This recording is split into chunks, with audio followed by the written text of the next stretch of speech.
We are moments away from kickoff on one of the most eagerly anticipated matchups this entire bowl season. But before we start things out, we check in with the third and fourth members of our broadcast crew. First, Laura Oakman on the field. Thank you, Matt. I'm standing here with Coach Jim Tressel, very anxious coach. This is your 43rd postseason game you have coached. That includes 9 national championships on all college levels. This week you said you have never been more excited about a game than this one. What makes right now so special? These 28 seniors have been special. They've been unselfish. We're playing against one of the great programs in the nation. Mac Brown has got a special program. Doesn't get any better than this. No, all right, Coach. Thanks, good Lori. luck tonight. Now for the other side of the story, let's go to the other side of the field. Chris Myers. Thanks, Laura. With Mac Brown ready to kick off, you know, Ohio State played the BCS title game the last 2 years. Many feel you could be in that game this year. Is there an emotional edge? When Texas is playing Ohio State, Chris, they better both be jacked, and I think they are tonight. What a great environment for this game. Given the circumstances, do you feel like you need to do more than just win the game? No, when you're playing Ohio State, you better worry about winning first. Well, have fun tonight. Good luck, Coach. Thanks, Chris. All right, 38 days since they last played. They're anxious and ready to go, Matt. Well, and Chris, it's a sold-out crowd that is cut just about right down the middle. A lot of folks in orange making noise, a lot of folks in Buckeye red just as loud as Justin Tucker starts things out tonight. Lamar Thomas takes the opening kick for the Buckeyes. He's across the 25 and met head on at the 27-yard line. And that's where the true freshman quarterback Terrell Pryor will start his first ever bowl experience. The Big Ten Freshman of the Year, who took over mid-season and proceeded to lead the Buckeyes to an 8-1 record as a starter. Well, he got better too, Matt, as the season went down towards the end. And I think one thing they're excited about is that he's had about a month to work on himself, to work on his fundamentals. Terrell Pryor, remember when he was installed in the 4th game of the season, it was about getting ready for the opponent. I think he's used the last month of the season to get his game right. And they're starting with a little different formation with Beckman at quarterback. And we've got Terrell Pryor split wide at the top of your screen. It's Todd Beckman taking snaps. He began the season as the starting quarterback, and his first pass of the game is complete for a first down to Brian Robisky. Well, Jim Tressel promised to shake things up today. We didn't think it was going to come on the first snap of the evening. You know, we list Pryor as your starting signal caller, but we see otherwise now. It's a very young center, the true freshman Mike Brewster, but now all bets are off. Well, I tried to get him to give up the other day in our meetings, Terrell Pryor, where he would be lining up in that formation. We almost had him, but now we know when they run it, he's going to split out wide. At least he did that time. Here is Pryor now with Beanie Wells at the back of the eye. They hand it off to the power back, and he is stopped after a gain of maybe a yard, with Roy Miller among those leading the charge for the Longhorns defensively. Texas, number 2 against the run in the country, the best sack attack in the nation. It's a very young secondary, however. A couple of freshmen at safety, including a true freshman, Blake Gideon, on the strong side. And that's where you think you worry about Texas a little bit, with those 2 young safeties right down the middle facing a real NFL prospect running back in Chris Beanie Wells, who brings a load when he's running the football. Yeah, they credit Wells with 1 yard on that first carry of the evening for him. Here's Pryor out of the shotgun. He's got Wells in the flat. Instead, he tries to go over to Robisky, and the throw was offline, covered by Shockey Brown, and there is a penalty marker on the field. I think Arakpo got held by Alex holding on the edge. 75 on the offense, 10-yard penalty, second down. And here it is. Watch to the right of your screen. There's Brian Arakpo. This is going to be a matchup to watch all day long. Alex Boone, a good left tackle. Arakpo just gets up the field, dips that shoulder, gets to the half of the man, ready to accelerate to the quarterback, and there's no doubt that Alex Boone held him and prevented him from getting to the QB. Brian Arakpo, the Nagurski winner this year as the nation's top defensive player, won the Lombardi Award as the top lineman. He won the Hendricks Award, and he leads the defense for Mac Brown. Brings up a 2nd and 9 after the penalty. Pryor making things happen with his feet, and there he goes. Right past McElroy and out of bounds at the first down marker. Well, the Longhorns defensive coordinator, Will Muschamp, told us that once he breaks out, he's gone. We have to contain Terrell Pryor. Well, and you watch, he did step out, I think, before the first down, too, Matt, which surprises me. But watch the left side of the defense and Henry Melton as he rushes. See, you got to stay balanced in your rush lanes. He just runs by the quarterback. He escapes outside the back door, does Terrell Pryor. Then it's a foot race with Roderick McElroy. And there's the young QB just not knowing where he was on the football field. He didn't realize he'd pick up another 3 or 4 yards. He picks up a first down. Number 28 offense, 5-yard penalty, 3rd down. And Dennis Hennigan flags the Buckeyes for an illegal substitution now. And how big is that penalty now? Instead of it being 1st and 10, you're going to have 3rd and about 7. Just because the young QB did not realize where he was, Terrell Pryor, and stepped out of bounds before he got to the first down mark. You know, Chris Myers brought up a great point, Tim, that it's been quite some time because the Big Ten schedule ends so early. It's been some time since the Buckeyes have last been on the field in game speed like they are tonight. And some of that rust is shown early. It's Todd Beckman on the field now to take the snap on 3rd and 7. Again, Pryor split wide. Beckman has single man coverage with Robisky, who can't hang on. Oh, they had the matchup they wanted, but Texas survives. It's exactly the matchup that they wanted. It was an isolation route on the backside to the boundary, and Beckman throws a perfect ball. Brian Robisky just can't hang on to it. That hit him right in the hands as Shockey Brown was trying to get up on him, and that's what happened. As Shockey Brown came from behind and wrapped him up, he got his right elbow, which pulled Robisky's arm into his body, which did not allow him to capture the football. Senior punter A.J. Trapasso is on to kick it away for the Buckeyes. They came after him and just missed the block. Jordan Shipley's the deep man. It takes a decidedly Buckeye bounce and trickles out of bounds at the Longhorns 11. Colt McCoy and the Texas offense when we come back.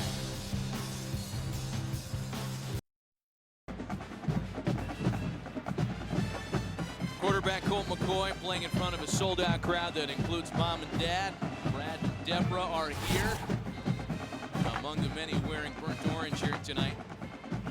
They should be proud of him. We had so much fun talking to him the other day, didn't we? I mean, not only does what you see on tape is great stuff with this young quarterback, but what a great guy to sit and talk to. What a competitor as you try to get into his head a little bit. Everything is advertised on and off the field. He's ready to go to work. And they start with a handoff. It's Chris Ogbonnaya, the senior tailback. Ogbonnaya kicked it away out of bounds, but he advances it 9 yards for Texas offensively.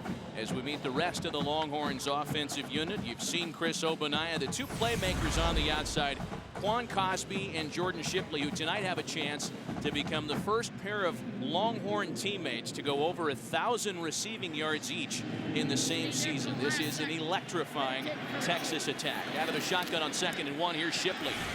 His first reception of the game is good for no gain as Laurinaitis and Coleman combine on the stop for the Buckeyes. We look at the Ohio State defense, Tim, and this is how they're going to start the game, though we were talking earlier, you think this is going to change early and often. Well, I think when you talk about Texas and their spread attack, Ohio State on defense is going to have a lot of their nickel and dime guys out there. And what ends up being, instead of a 4-3 defense, a 3-3-5 with 3 down linemen, 3 linebackers, and 5 guys in the secondary to defend the pass.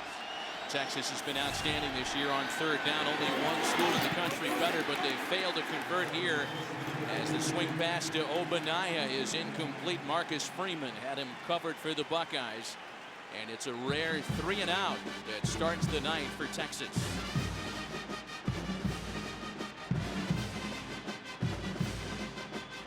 That's the matchup you have to talk about. I mean, you mentioned in the open how good Ohio State is in pass defense versus how good Texas is in throwing the football. Ohio State defensively this year, Matt, has only given up 10 touchdowns through the air. Of course, Colt McCoy has thrown 32 for Texas all by himself. Justin Tucker is on to punt it away to Ray Small for the Buckeyes, and a rugby-style punt. Bounces past Small and takes a Texas spin out of bounds at the 23. Terrell Pryor back to work under center for the Buckeyes when we come back.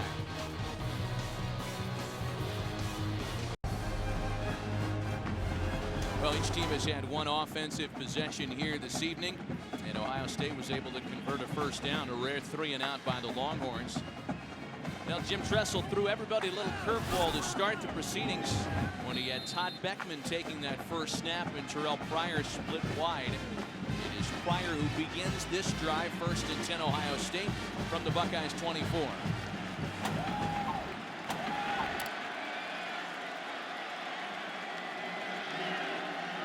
They repossession the tight end Jake Ballard. Pryor loses his footing.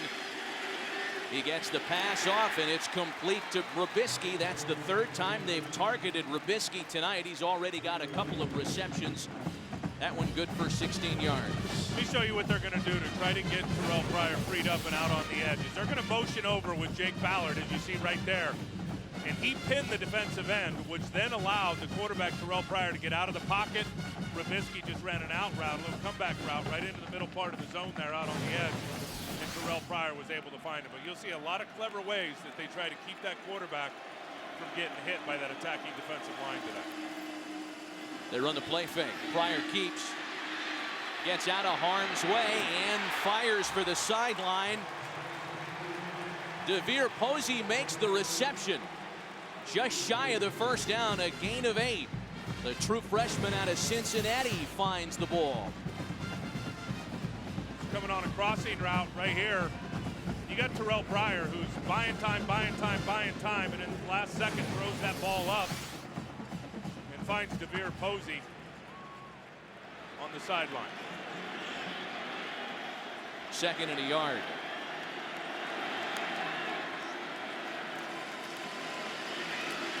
Pryor hands it to Beanie Wells, who can't get the yard needed to convert. Well, the Nissan Z factor in today's game, Tim, is Terrell Pryor.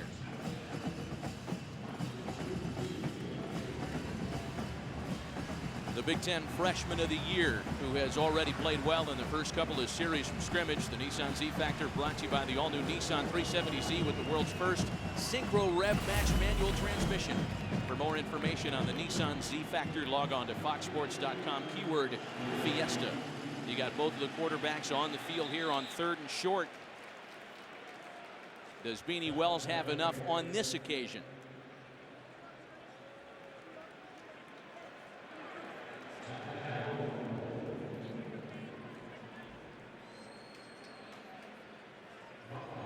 Well, that was Beckman keeping. And they've got that ball measured exactly at midfield, and they're going to call for a measurement here.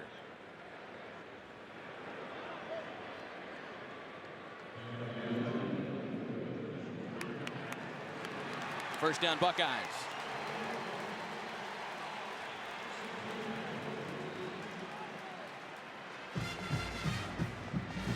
You know, we do it because it was a part of that package, Tim. But Terrell Pryor is more than the Z factor tonight. He's the X and the Y factor in terms of Ohio State's chances to foul up Will Muschamp's Texas defense. He considers himself a pass-first quarterback, but there's little doubt that what he can do with his feet make him awfully tough to defend. He hands it off to Beanie Wells, who breaks into the secondary, dragging the freshman safety Earl Thomas for a 1st down and more. A 22-yard gain.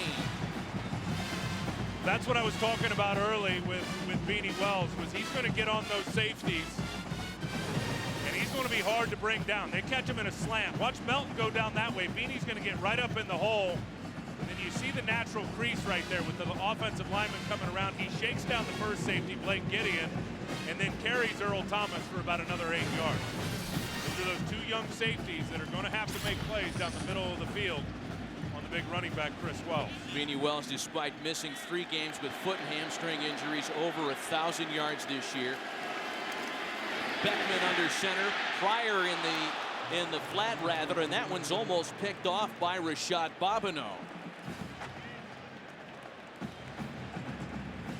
This is what Brian Arakpo does. It's all based on his get off the defensive end, and he's the guy that put heat on Beckman that time. Here he comes. Look at the get off. I mean, he is 2 steps into his pass rush before Alex Boone even gets off the football, forced Beckman to throw it, and then Beckman, he just unloads this football right here. He's about to get hit and forces that thing to take a nosedive. You saw the receiver on the crossing route behind the linebackers. That was all Brian Arakpo right there, who Matt had 10.5 sacks in 9.5 games this year. He got hurt against Texas Tech in just a few games.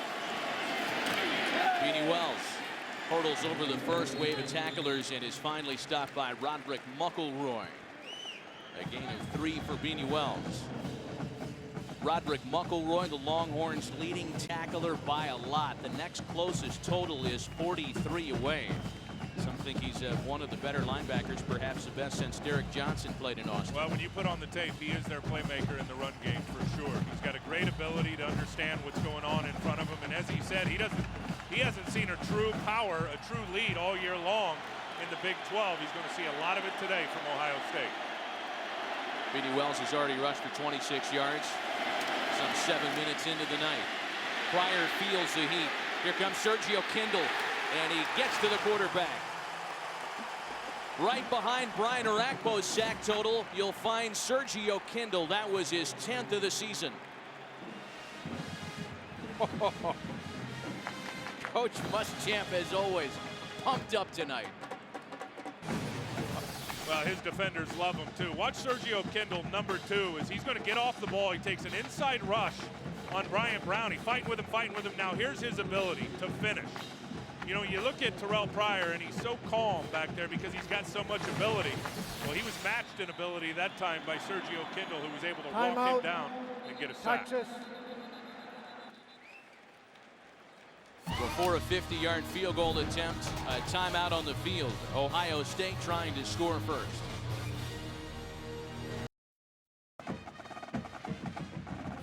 Tonight's aerial coverage is brought to you by Bud Light.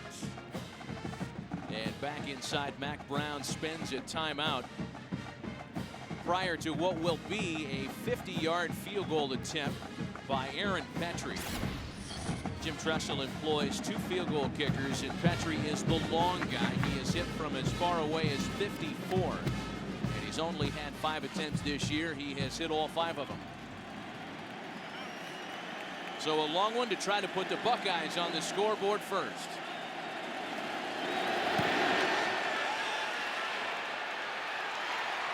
Aaron Petrie had enough to hit from 56 or 57. Underway in Phoenix. 3-0 Buckeyes.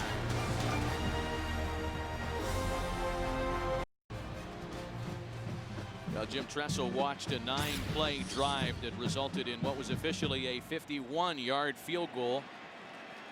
That puts the Buckeyes on the scoreboard first tonight. And Aaron Petrie, fresh off the 51-yard boot, is set to kick it away for the Buckeyes. Jordan Shipley and Quan Cosby deep for Texas. This will be Cosby. And Cosby gets it to the 20 before he hits a wall and is pushed backward. So again, rough starting field position for Colt McCoy and the Longhorns.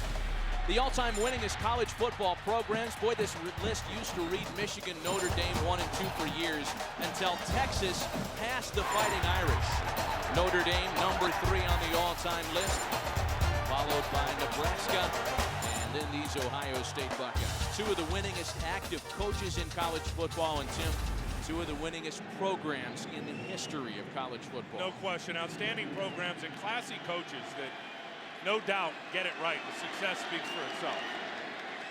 With Obanai in the backfield, McCoy hits the quick pass out to Cosby, who dekes a defender and has the Longhorns first down of the game.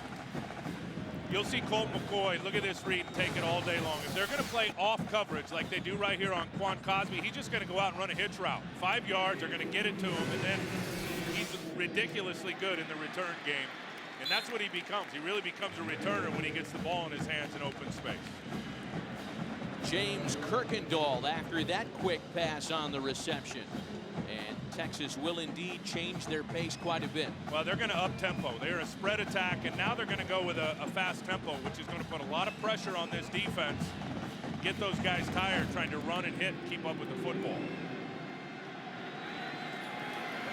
Handed off to Obanaya. There's not much there around the right side as Nader Abdallah, the 5th-year senior tackle, leads the charge for the Buckeyes. And he's a guy that's really come on this year, Nader Abdallah, the defensive tackle. Really had that underachiever role up until this year, and I guess just made made his mind up going into his final season that he was going to light it up. And he's been a steady force on the inside for Ohio State, both versus the run and getting some pressure on the passer. 3rd and 4. Empty backfield for McCoy as the Longhorns spread it out here. Over the middle for a first down. Brandon Collins, the sophomore wideout, has the first down, the second of the drive for Texas. This is what Ohio State's going to do, is they're going to blitz Colt McCoy, and they're going to blitz from his left here. They just send more than the offense can block. They send 3 against 2. They attack a 2-man protection. That's one thing, one area where Colt McCoy is very, very good at picking it up and finding the open receiver. McCoy running the option, and he just pitches it rather to Obanaya, who gains a couple of yards before being hit by the strong safety, Kurt Coleman. Approaching 5 minutes in this first quarter of play at the Tostitos Fiesta Bowl, and it's Ohio State on the scoreboard on a 51-yard field goal moments ago. I got to tell you again how difficult it is for the defensive line to stay up with this tempo right now that Texas is deploying. A lot of runs out to the sides, the quick throws, getting those defenders turning and running, trying to get some gas out of their tank. Again, the empty backfield with McCoy. Looking over the middle for his roommate and favorite target, Jordan Shipley. Laurinaitis on the coverage, a gain of 6. The kind of chemistry that McCoy and Shipley have developed isn't by coincidence. Not only are they roommates, but in a story that's been told often this season, Tim, dads were roommates and teammates together as well. I asked Colt, I said, how long have you known Jordan? He goes, ever since I can remember. And they've been running mates since they were little kids. Big 3rd and short here for the Longhorns.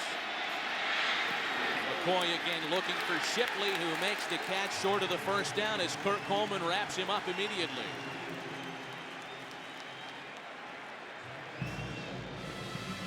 You watch Ohio State throughout the course of the year, and when offenses get 3rd and 3 to the 3rd and 5 range, they're going to man cover you. And they're going to put their defenders on your weapons. They're going to put them in tight coverage, and they're going to make the quarterback throw a good ball. And that time there was just nobody open, and Kurt Coleman got very physical on Jordan Shipley, really pushing him back behind the line of scrimmage. Colt McCoy did complete the pass, Matty, but for no gain. Justin Tucker is on to punt it away to Ray Small. This one's going to check up and bounce all the way into the Buckeyes end zone. 1st and 10 Ohio State when we come back.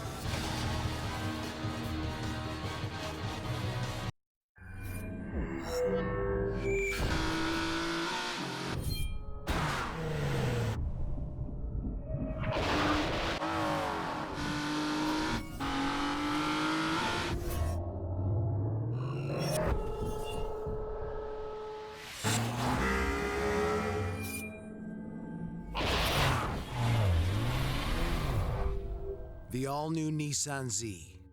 It's here. Gotta love the Texas Longhorns marching band uniform. As Beanie Wells carries right past the line, he stiff arms Shockey Brown and has another Ohio State first down.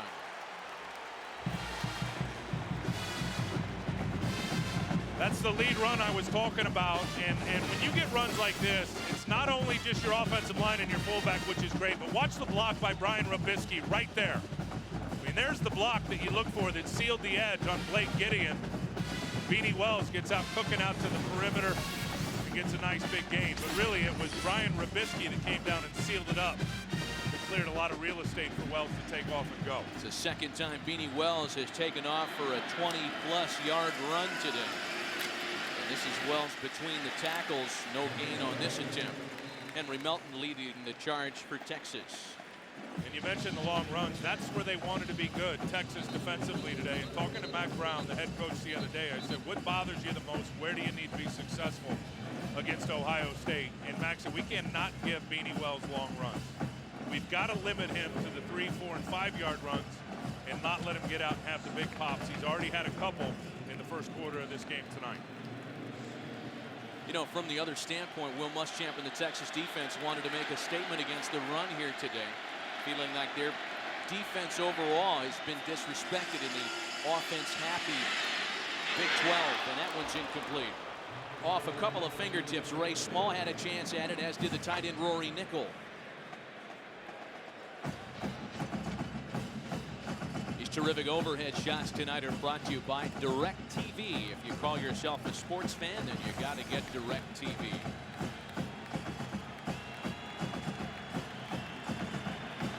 Third and 9 for the Buckeyes. This is where Terrell Pryor does not want to be in these down and distances, because here's where the pass rush has really got a chance to get to him. Boom Herron joins Beanie Wells in the backfield. Pryor steps up in the pocket. He gets away from the first line of pursuit and gets past the freshman Earl Thomas. Terrell Pryor making things happen with his feet. Did he go out of bounds before the first down marker? Well, he went out of bounds again, where I know he had more room to run the football. Here you get a great sense of his mobility. Here comes the blitz. Blake Gideon coming from the safety position right there. Roy Miller misses him. Another defender misses him. Now he's just going to shake guys. He had 4 or 5 more yards he could have picked up for his offense. A gain of 12 and a first down for the Buckeyes. They have nearly tripled up Texas in total offense in this first quarter. Beanie Wells crashes ahead to the 40 before being stopped by the middle linebacker Jared Norton.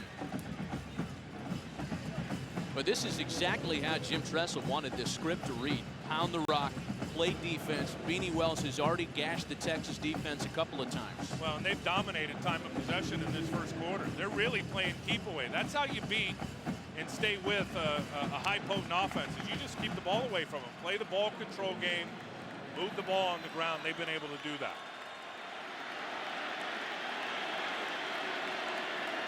Second and 10 now. Pryor out of the shotgun. That one's juggled out of bounds, incomplete. Intended for Ray Small, as we check in on the field with Chris Myers. Matt Timm on the Texas sideline before the game. Defensive coordinator Will Muschamp said that in practicing, getting ready for Pryor, he reminded some of the defensive players of a younger Vince Young, of course, of Texas fame. He said he does have some spy situations called for the mobility of Pryor, but after the last series, he was on his defensive players about staying in their lanes so that Pryor wouldn't have room to run around. Well, Chris, thanks. Defending the run has really been Will Muschamp's big challenge here. In fact, OSU has run for 75 yards. That is more than the average per game against the Longhorns defense. Pryor stepping up in the pocket. And not enough for the first down this time, as a combination of Dion Beasley and Jared Norton bring him down shy of the marker. And you can see why when you watch Terrell Pryor, that he had 500+ yards rushing this year, and really not getting out there as a starter until the 4th game of the season. And he just shook down Jared Norton right there, able to pick up an extra 4 or 5 yards when it looked like Norton had him right in the hole. So on 4th and 2, once again the Buckeyes will bring their field goal unit out onto the field. This will be from 51 yards away once again, the distance that Petrie hit from just a bit ago. Not enough this time.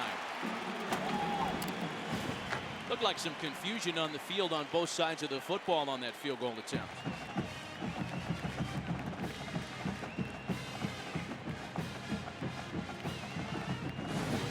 Looked like when the snap got back to the holder, it wasn't a clean placement. You saw there, yeah, the ball got sideways, actually went to the ground before the holder could get it back up and place it properly for the kick. And that's why I think Petrie pulled that thing out to the left. So the missed field goal from 51 yards out means the Longhorns will begin in their best field position to start a drive here so far today.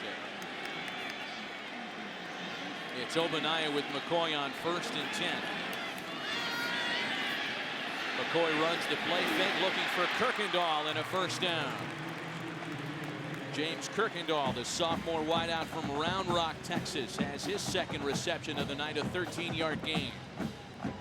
Well, just got the corner. Chimney Chekwa to spin his hips.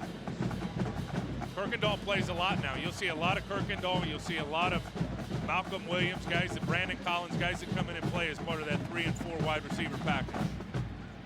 This is likely to be our last play of this opening quarter. McCoy with the quick pass out. Cosby who burns 2 defenders and has another Texas first down. Chimdechekwa finally brings him down at the 38.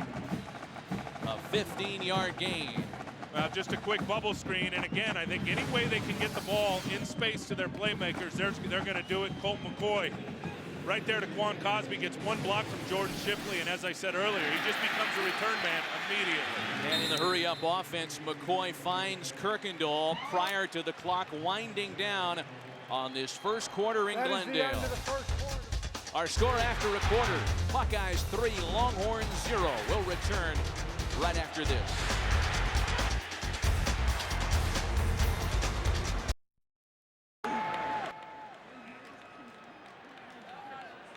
3-0 Ohio State as we start the second quarter. Boy, I don't even think the folks in Columbus had this one 3-0 after 1 quarter of play. A surprisingly low-scoring opening quarter. The short yardage back, Cody Johnson, the redshirt freshman, checks in with McCoy on 2nd and a yard. Johnson has it across the 30, and on a second effort, looks like he has the Longhorns first down.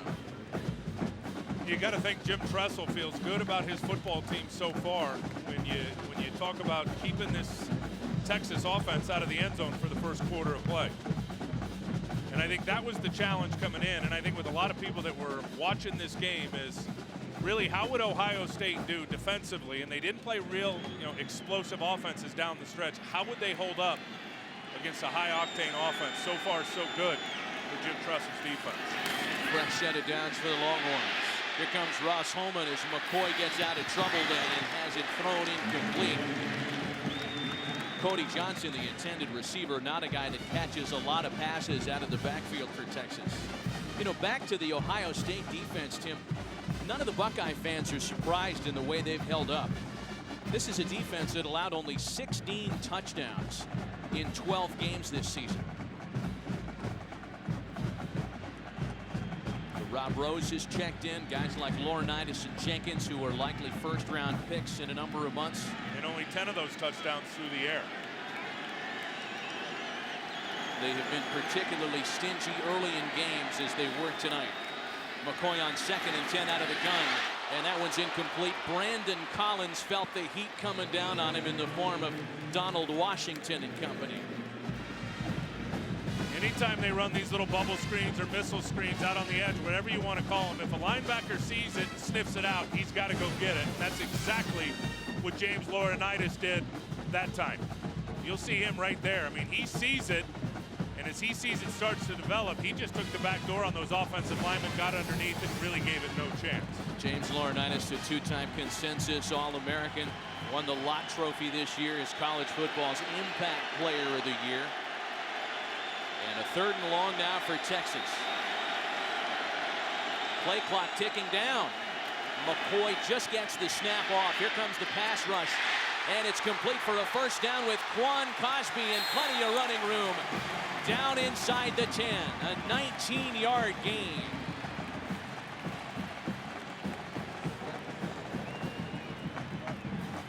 But Quan Cosby just running away from man coverage. Here comes the blitz. Coleman actually gets off and gets ready to lay a hit on Colt McCoy right here, but McCoy finds the open man in man coverage. Malcolm Jenkins, I don't know if he got picked or rubbed, but certainly lost ground on Quan Cosby, who picks up a big-time first down. Only one man has caught more passes in the history of UT football, and that's Roy Williams. 201 receptions now for Quan Cosby.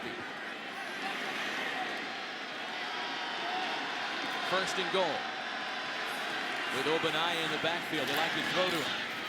He helps McCoy in the form of a block, and down goes Colt McCoy. Doug Worthington, the junior defensive tackle, leading the charge. They sprint out to the right. You'll see Texas do a lot of this. They'll slide the whole line to the right. The quarterback will run to the right. But watch this guy here. There's the guy, Hayward, who hems him up. Worthington comes underneath, but because Cameron Hayward was coming from the outside, McCoy had nowhere to reverse field and escape to, and Worthington comes up with the sack. A 9-yard loss. It brings up a 2nd and goal. Bear in mind that Texas has been deadly in the red zone this year. This is Obanaya. A gain of maybe 2 as he's inside the 20. 50 touchdowns, Tim, in the Longhorns' 64 trips into the red zone this year. They've been unbelievable. And you look at Colt McCoy's numbers into the red zone, and 19 touchdowns to 1 interception for Colt McCoy when he's down in the red zone, in the money zone, trying to get points. Whoa. Well, what does Mac Brown and Greg Davis cook up here on 3rd down?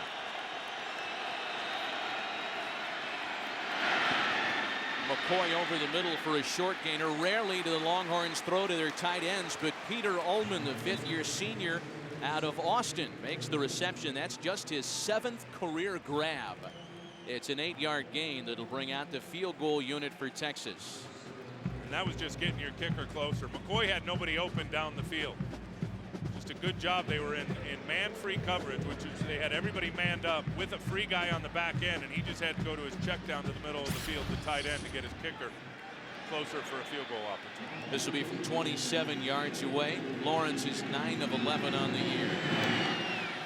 And the Longhorns, with 11:45 left in the half, have tied it at 3.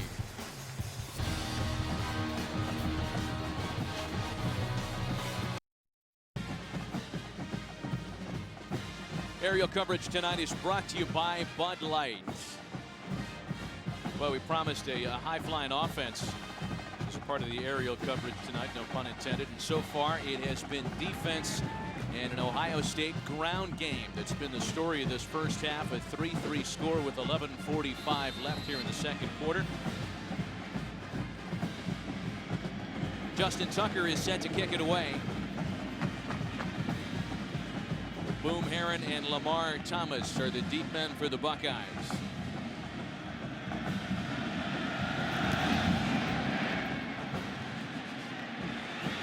Thomas from the 7. He gets by 1 tackler, but is dropped at the 20-yard line. The University at Buffalo is a finalist for the Pontiac Game-Changing Performance of the Year. It's up to you, the fans, to help decide if the Bulls will win this year's award and the general scholarship contribution from Pontiac. Vote now at Pontiac.com/NCAA to help determine the winner of the Pontiac Game-Changing Performance of the Year. Announced at the FedEx BCS Championship game on Fox, January 8th.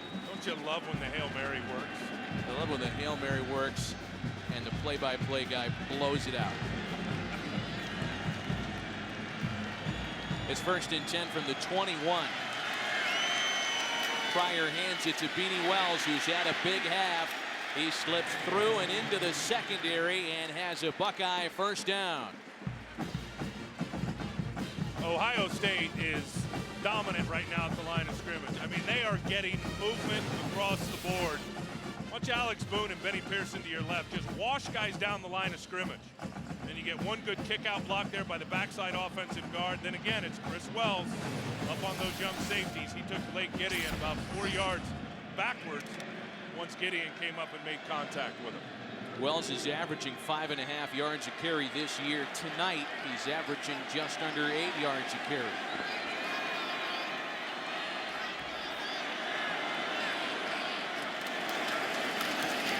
Give it right back to him on 1st and 10.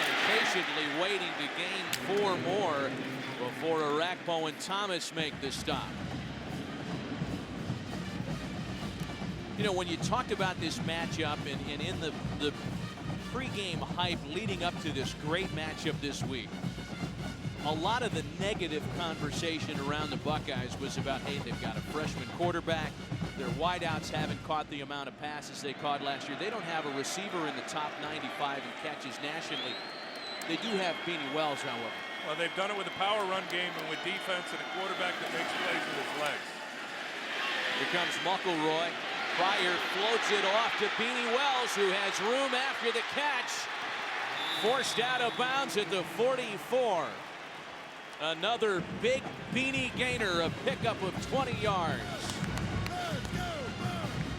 He is having a good performance tonight. Beanie Wells finished the season with 3 straight 100-yard games. Remember, he didn't play the first 3 games, got hurt in the opener, missed the USC game, and since he's gotten back and has gotten healthy, he has clearly found his groove, and in 9 games has over 1,000 yards on the season. 83 all-purpose yards with just under 10 minutes left in the half. He gets a blow as Boom Herron carries. Herron stopped by Rashad Bobineau after a 2-yard gain. And I think Texas was almost felt disrespected during the last several weeks about people talking about their inability in run defense. And they say, wait a minute, we're ranked number 2 in the country in run defense. And I think with people linking that up, they're just thinking that, you know what, they don't run the football a lot in the Big 12. It is a pass-happy league. There's spread offenses all over the place. And I don't think there's any doubt when you watch Texas defensively, they haven't faced a running game like Ohio State has brought to the table tonight all year. No major college saw fewer rushing plays than the Texas defense this year. This is Pryor. And he crashes out of bounds at the 39. We check in on the field with Laura Oakman. You guys are talking about all the criticism Ohio State has gotten, and it's even more broad than that in terms of these seniors, 28 seniors. All they've said is they have taken so much abuse the last couple of years, really this month, about how much they haven't done in big games. The last 3 times we've seen them on the national stage, they've choked. That's the perception. They have said that this week they got their minds right. They are looser than they've ever been for any big game. They said, watch the difference how we come out, and we're seeing that. Lauren, thanks. Beanie Wells off the field on 3rd and 4 as Dan Herron checks in. Pryor looks his way and fires for a first down. DeVere Posey's 2nd reception of the night.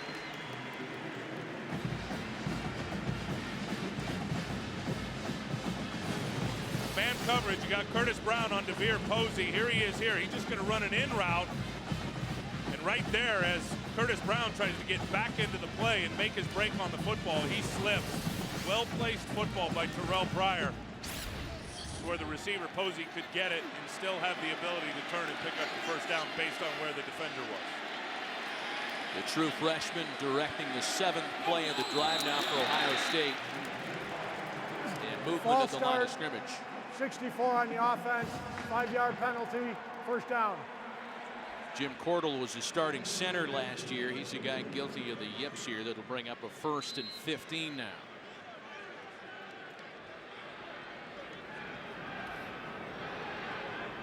The Buckeyes have made some mistakes. They shot themselves in the foot early in the game. That's their 3rd penalty of the half. This could very easily be a different story here with 7:40 left before intermission. The pitch back to Beanie Wells, cuts right through the line. Wells inside the 20. The Texas defense has no answer for the 237-pound downhill runner. And Roderick McElroy, he just does not spill this. And when you say spill it, he's got to get up there and force it to the outside. Watch as he takes on the tight end. He just gets lost. And instead of getting up and keeping his inside shoulder free, McElroy, and forcing that thing to bounce to his help, he gets caught up with the blocker. Beanie Wells sees it and just creases him straight downhill. On 1st and 10, Wells comes off in favor of Boom Herron. Herron got the majority of the carries when Wells missed the 3 games during the season. He might pick up a yard here. This has been the Beanie Wells Show, Tim. 4 plays of 20 or more yards already today. We talked about it in the open, that he had to be a playmaker in this football game to help out his young quarterback, to help keep his defense off the field against that high-powered attack that Texas has brought all year long offensively, and it's gone according to plan for Ohio State in their run game. They've controlled this football game here in the first half.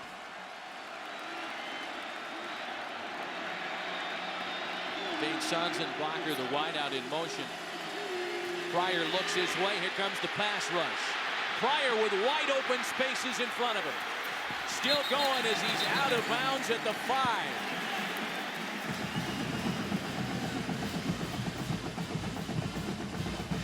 They mark him out at the 7 after a 7-yard gain on a broken play. Well, this is what he can do and what he's done all year, and why you called him a Z factor with his legs. Watch the pressure come right up here from Roy Miller. He wants a screen there. It's covered. So now he just takes off and runs, and he never panics. I think that's what you have to like, and he can break tackles out in the open field. But Terrell Pryor never panics when he's back there because he's so talented physically. He knows that his physical skills can get him out of most of the trouble. The 9th play of the drive coming up, and a timeout taken. Timeout, Ohio The State. Buckeyes spend a timeout. Ohio State on the move. At the Battle of the Bands competition on Friday at the Scottsdale waterfront. The winner in the Battle of the Bands, Night Ranger. A 72-yard drive is what the Buckeyes are in the midst of. If it's a Battle of the Band uniforms, then Texas wins, because those folks all look like they just got through loading the family into a log ride at Wally World. Love them.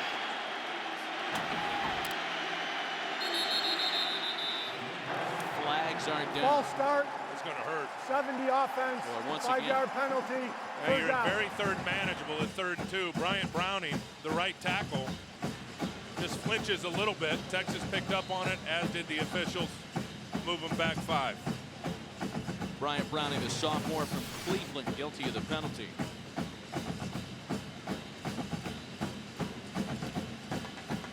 And that's a flinch that's pretty easy to pick up. Both of the quarterbacks are on the field now. Todd Beckman under center. Pryor wide at the bottom of your screen.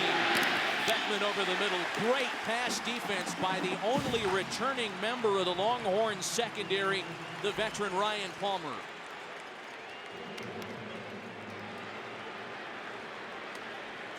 Good pass defense behind the blitz, because they're going to send pressure at Beckman, and it's going to come right from his left. As he looks out to his left, he knows here comes the pressure, and he unloads it man coverage, and Ryan Palmer is just all over Hartline right there. He had no chance. This terrific pass defense coming over the top and getting a bat down. The 29-year-old South African-born kicker Ryan Pretorius is on for a 30-yard attempt.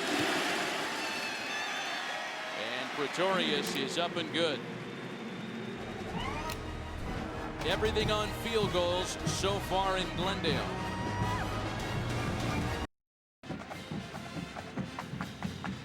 But it's really a good news, bad news situation for Ohio State. They've racked up almost 200 yards in total offense here with 5:39 left in the half.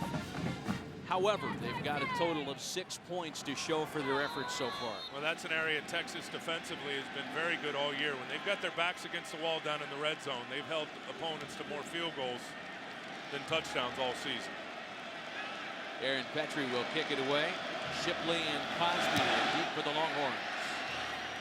Jordan Shipley, one of 4 players in FBS to take a kick and a punt back for a touchdown. No such success here. We'll be back right after this. 30 Pacific in high def, only on Fox. And as you can see clearly, the Ohio State medical staff not taking any chances with Sean Lane.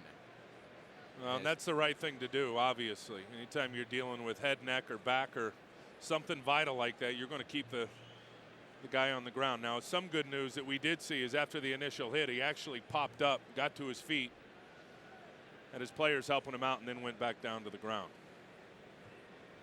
This, of course, something that transcends competition, as both the Longhorns and Buckeyes are watching as concerned onlookers.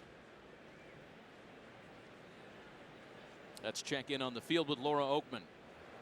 Well, you guys have been talking about the senior class, how close this group is, these Buckeyes, and boy, you sure can see it. Sean is the best special teams player, one of the leaders of this team, a senior. You can see everybody pouring out, nobody by the benches coming over and praying and just huddling up, not saying a word, really concerned about him. One of the good guys on this team. They're one of 28 in this senior class, Laura. And again, with a win, this Ohio State Buckeye senior class of 2009 becomes the winningest in school history. But right now their concerns are elsewhere with their teammate Sean Lane.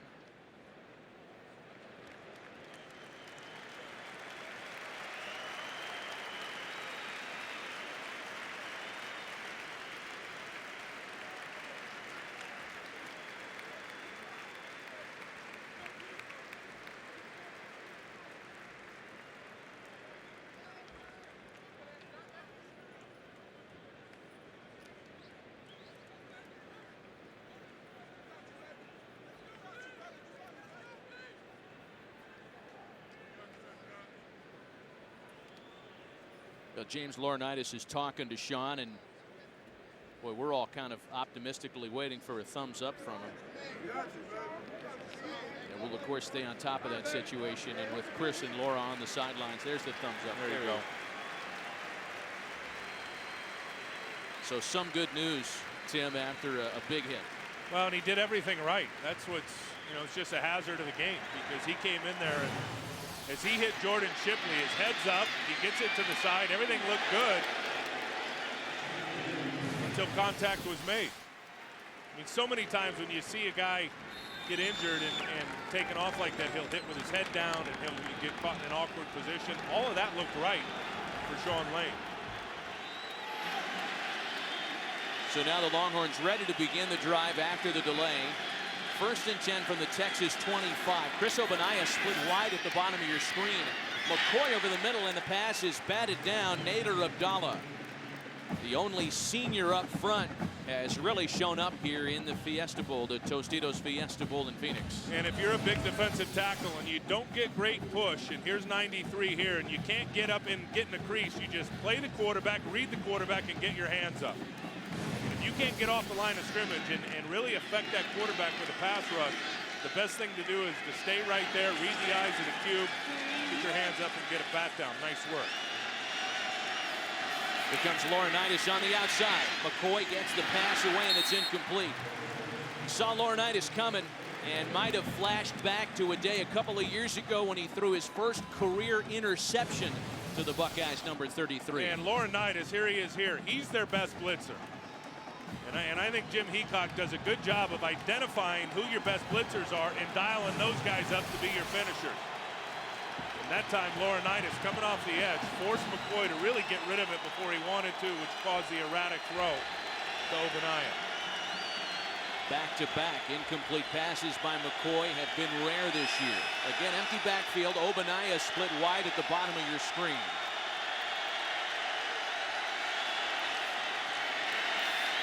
McCoy over the middle for a first down. Favorite target and roommate Jordan Shipley.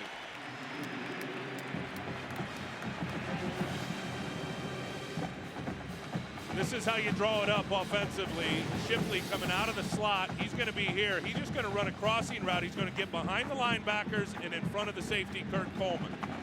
You see how Colt McCoy just slid it right in between the two backers there. Right in the hole for the receiver Shipley. He's made those kind of plays all year for Texas. Again, the Longhorns spread the field. Over the middle once again.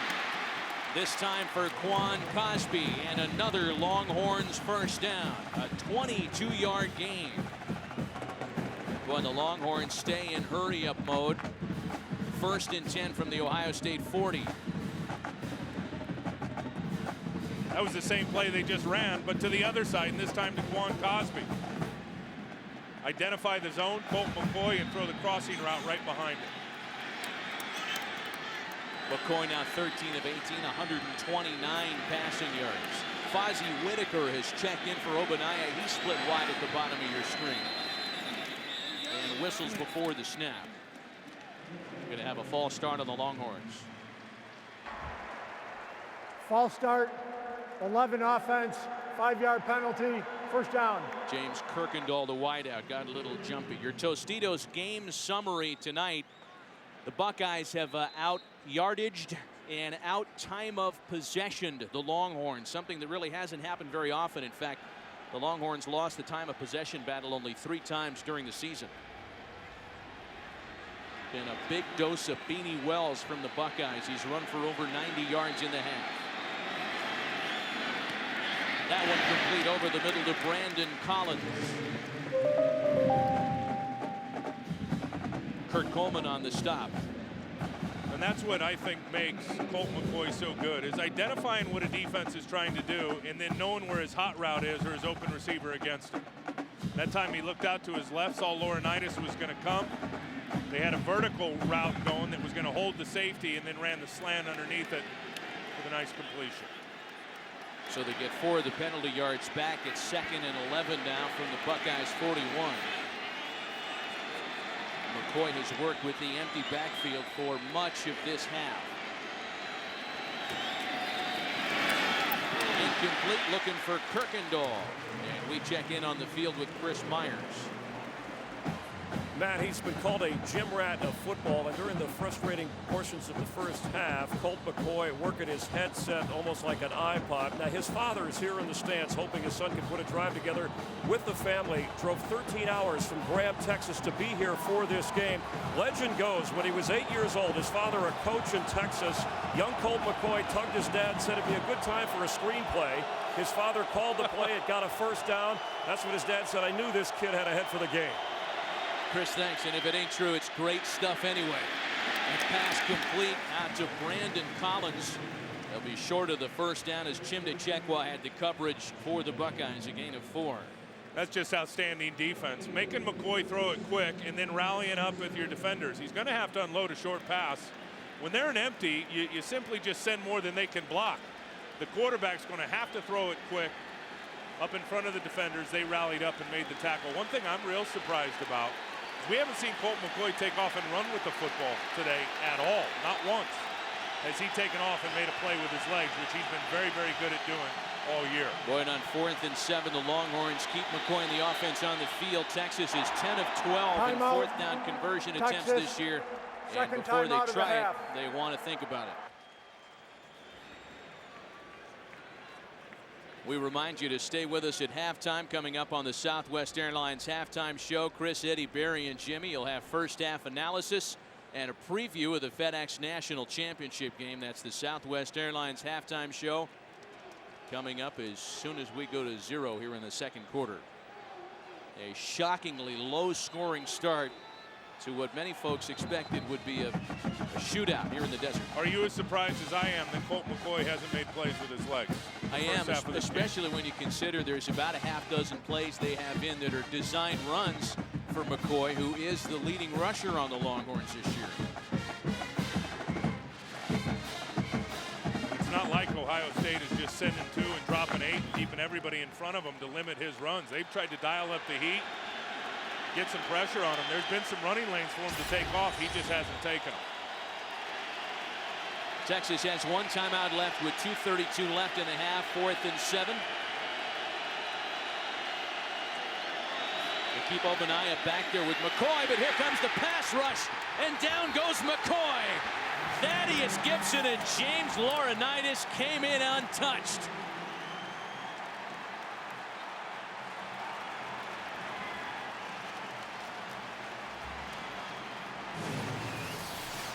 Again, attacking protection. He comes inside, he goes outside. There's no way Charlie Tanner could block Thaddeus Gibson right there. He takes the inside move, runs right by the offensive guard, and then just takes down Colt McCoy for a big-time sack. The Buckeyes take over on downs at their own 48.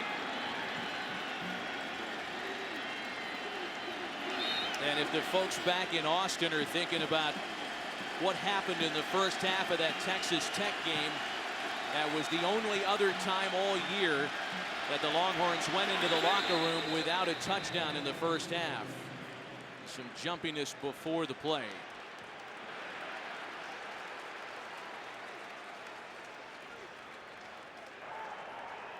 Offside, 99 defense, 5-yard penalty, first down.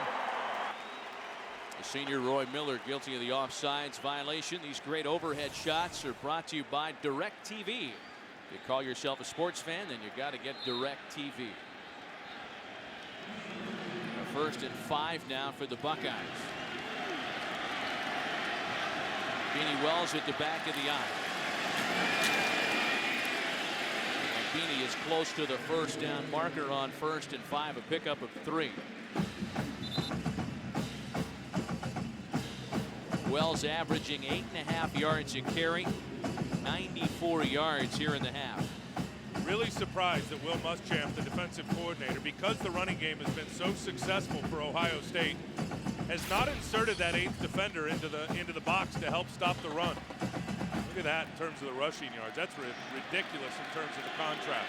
He's kept his safeties back deep and tried to get his front 7 to stop the run, and it hasn't worked. On short yardage, the pitch back to Beanie Wells has the first down. Jared Norton making the tackle for Texas.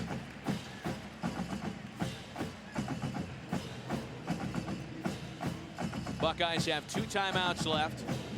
Clock ticking at under a minute 40. You got Beckman back in the game now. And Terrell Pryor still on the field as Beanie Wells comes off on 1st and 10. And you can see it. They're going to split Pryor out wide to the top of your screen. Beckman's 3rd attempt of the game, a long one right down center field. Earl Thomas had pretty good coverage there as they looked for Brian Rubisky. Now Jim Tressel trying to hit the home run ball here before half.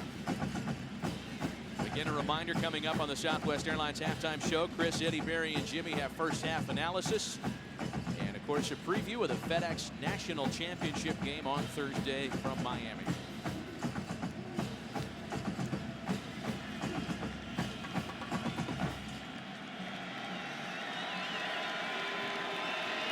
Wells is off the field here on 2nd and 10.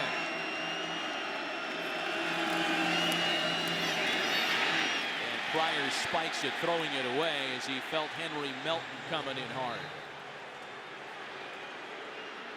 Melton, the converted tailback.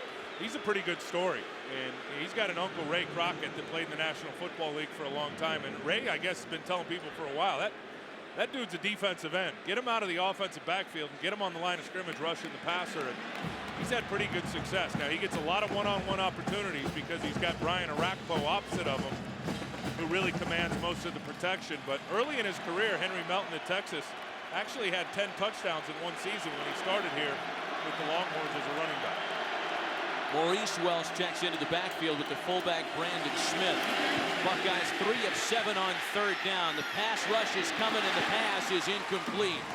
Blake Gideon, their true freshman safety and son of the coach, got to Terrell Pryor there on the blitz. And really a great call by Muschamp. Watch the center. He turns to the right, so they send the pressure from the backside. They send more than you can block. Maurice Wells, there was no way with his ankle could he get in front of Blake Gideon. And then Terrell Pryor, who had a wide open Brandon Smith, just makes a bad throw because he's under the pressure. Boy, that's a big stop for the Longhorns after Ohio State took over on downs at midfield. So A.J. Trapasso was on to punt it away. And Jordan Shipley is once again deep for Texas. Shipley signals fair catch inside the 10. Well, it's a long field, 56 seconds and 1 timeout for Texas before halftime. This weekend, the NFC's top 2 seeds are back in action beginning Saturday. The Cardinals take on the Panthers. Then on Sunday, the Eagles and Giants. Coverage begins with America's #1 pregame show. Saturday at 7:30 Eastern, 4:30 Pacific. Sunday at noon Eastern, 9 Pacific in high definition only on Fox. How scary are those Philadelphia Eagles with that defense that they've got just cranked up? Well, Minnesota gave them all they could handle the other day. About the Arizona Cardinals taking care of favored Atlanta here on this field a few days ago. Again, the Longhorns with 1 timeout. The dump off to Obanaya. And Obanaya gets it to the 15. Chris Obanaya has just made his 43rd reception, setting a Personal record foul, for running backs. roughing the passer, number 90 on the defense, illegal contact to the helmet, 15-yard penalty, 1st down. Thaddeus Gibson flagged for the blow to the helmet. There he is there running around Ulatowski, and no question put the forearm right to the face mask of Colt McCoy, and it's the old forearm shiver right to the grill. They're calling that. That means a net gain of 21 yards after the penalty. McCoy deep single coverage. Chris Obanaya breaks it into Buckeye territory. Back-to-back receptions for the tailback. That last one, a big one, a gain of 37 yards. Well, and he's very versatile. He's just going to run the takeoff route right here and just go by Chimdi Chekwa. Do you see that little stutter right there? That forced Chekwa to stop his feet. Then he turned back on the jets. Did Obanaya to get a little gap of separation to come down with the catch. Fozzie Whitaker on for Obanaya. That one complete over the middle of Quan Cosby, who breaks a tackle. And they'll mark him down right at the 1st down marker. 22 seconds remaining in the half, and this is the Texas offense that the folks in Austin have been used to watching all year. Yeah, one big pop down the sideline, the hurry-up offense. McCoy gets right back to the line of scrimmage, diagnoses a linebacker blitz with Freeman coming, and picks the slant route right behind his back. Again, the yellow line is unofficial. If you believe the spot, it looks like the Longhorns have enough for the first down. Indeed.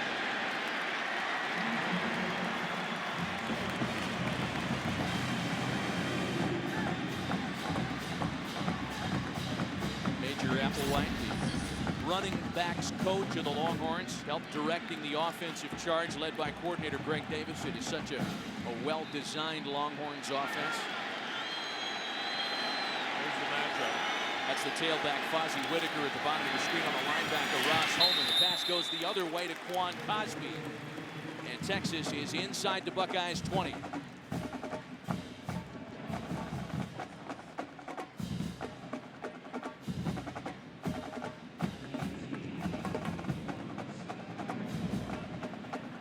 So Cosby gets out of bounds at the 18. It brings up a 2nd and 5. Again, Texas has a timeout left.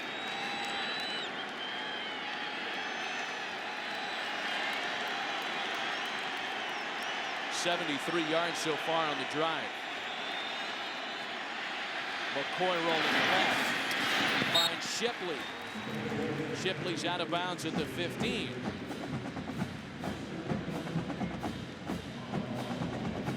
We talked about the potential that both Quan Cosby and Jordan Shipley had today in becoming the first set of Longhorns teammates to each go over 1,000 receiving yards.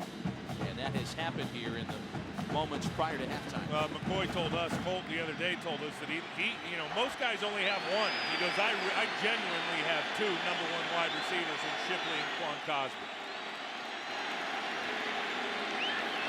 3rd and short. For the end zone, intercepted.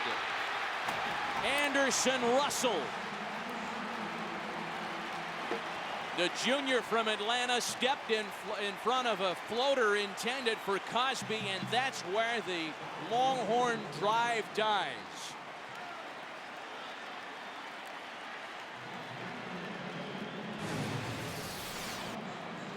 This is just a bad throw from Colt McCoy. I think he wanted Brandon Collins, but he didn't get enough air under the ball. He just floated it out there, and Russell Anderson goes and picks it off. I mean, you saw Brandon Collins was behind the defender. That's just a bad throw from the quarterback. He completely underthrew that football, which allowed the safety to undercut it. Boy, at the start of the game, Colt McCoy had thrown 19 touchdowns and only 1 interception in the red zone this year. That 2nd pick of the season in the red zone. That is the end of the 2nd quarter. As we go to halftime without seeing a touchdown in the first half. 6-3 Ohio State. Stay tuned for the Southwest Airlines halftime report after these messages and a word from your local Fox station.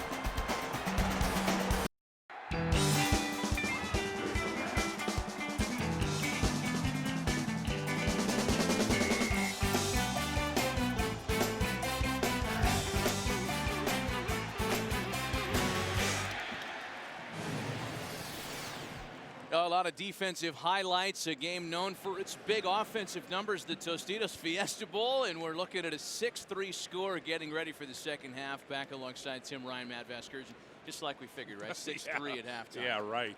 I'll tell you, Beanie Wells has had a terrific first half. He's 4 yards short of 100 yards, and I think it's exactly what Ohio State wanted to do. They wanted to own the line of scrimmage, and they have against Texas. And you see Beanie Wells carrying safeties down the field. He's had some very good running lanes to run through because his offensive line and his tight ends have provided some big holes and some nice creases for him. So if I'm Texas defensively, I do a couple of things if I'm Will Muschamp, the defensive coordinator. I'm going to think long and hard about inserting an extra safety up into the box to at least have 8 defenders in the box to help defend that run, especially when there's a fullback on the field. And then they've got to figure out some type of way, whether it be Sergio Kendall or one of their athletes on defense, to spy Terrell Pryor, because he has made some big plays with his legs in the first half of the football game. Pryor has kept things going offensively as we're ready to kick things away. The Longhorns will receive. They won the toss and elected to defer to start the football game.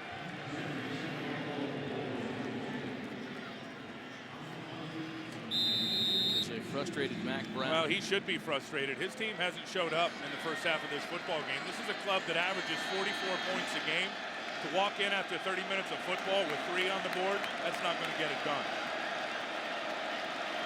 Aaron Petrie ready to kick off the second half. Shipley drops himself. Tripwire got him in the end zone. It'll be 1st and 10 from the 20 for the Longhorns as we check in on the field with Laura Oakman. Thank you, Matt. I want to start with some good news. The status of Sean Lane, who we saw carted off the field in the first half. He has been taken to the hospital, but strictly as a precautionary measure. He is moving both arms, both legs. He was never unconscious. That's good news. I also talked to Jim Tressel, who said, we have to fight like crazy. He gathered his guys in the tunnel, and he said, we have 30 minutes. We need to play like we have never played before. It is going to come down to the last play. Matt? Well, a lot closer, certainly, and a lot lower scoring than any of the experts had this one through a half. Laura, thanks. 1st and 10 for the Longhorns. As the second half is underway, Fozzie Whitaker's the back with McCoy. He takes the handoff across the 20 and gains a couple before being stopped. Let's check in down on the field with Chris Myers. Matt, there's a lot of hollering coming out of the Texas locker room, and it wasn't celebrating at halftime. Mac Brown said he wasn't surprised by the score. Defensively, they've got to stop Pryor from making plays with his legs. Offensively, they've had some run plays called for Colt McCoy, but the Ohio State defense has taken it away, that option. We expect to see more of that. Mac says we have to run the ball inside and keep the ball longer, sustain some drives. He told Colt after the interception, don't worry about that. You've made a lot of throws that have been successful for us all year long. Keep firing. Chris, thanks. His second down pass incomplete, brings up a 3rd and 8. I'll tell you what they've done defensively, Ohio State, on Colt McCoy to not allow him to get those runs. Is they've done a good job of spying him with secondary contained linebackers, whether it be Marcus Freeman or James Laurinaitis. They've always had a guy in his face when he rolls outside of the pocket. Longhorns 3 of 8 on 3rd down in the first half. They convert on their first chance here in the second half. James Kirkendall has put together a big evening. A 9-yard gain and a 1st down for the Longhorns.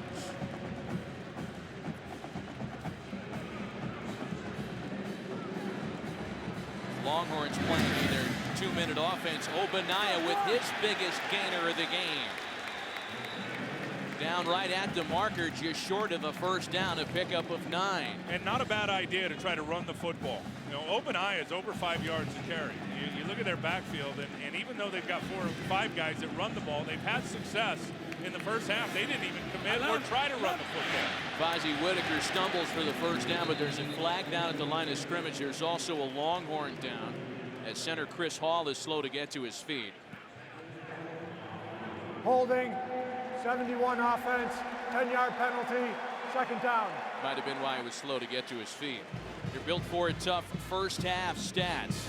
Boy, that rushing number really tells the story. That's the story of the game right there. And then really this one, the interception by Anderson Russell down in the red zone, where Colt McCoy has been great all year long. He's had 1 touchdown down, or 1 interception, excuse me, in the red zone all year. Threw one in the first half. Just a bad throw, and Anderson Russell went and picked it. That pick effectively ended the half and a 75-yard drive.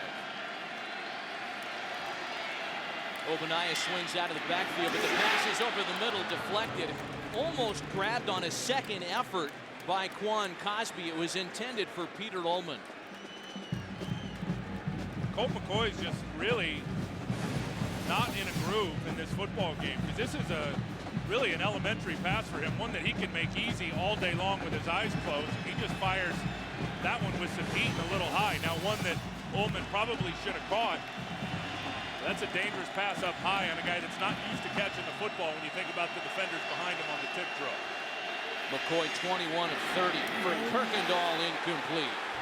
Chimde Chekwa had the coverage, and they're throwing the markers on him. This is going to be a 1st down. Yeah, I think Chimde Chekwa. Oh, they're getting Kirkendall.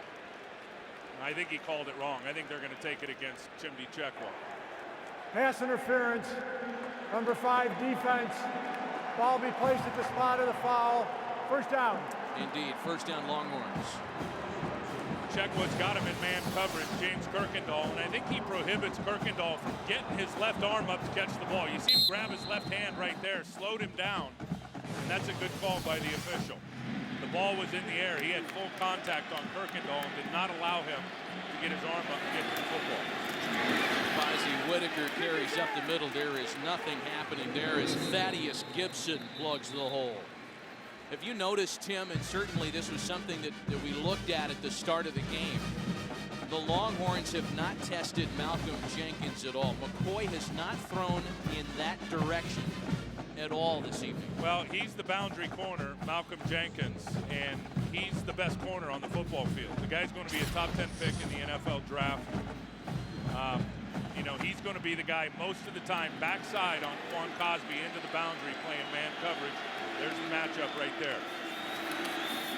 2nd and 13. McCoy escapes. McCoy still going, and down near the first down marker. He'll be a few yards short before being stopped by Donald Washington. You know, Terrell Pryor's not the only quarterback in this matchup that can run the football. And Washington is down on the play.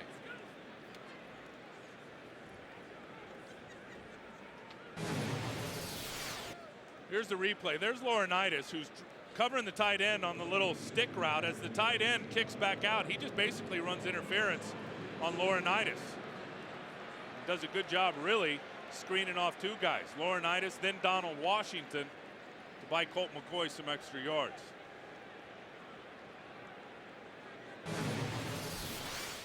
Well, the Buckeyes' depth at cornerback has really been challenged. Again, Sean Lane was escorted off on a stretcher. And as Laura reported, he's okay, but being taken off as a precautionary measure. And it looks like the same can be said of Donald Washington. We'll be right back.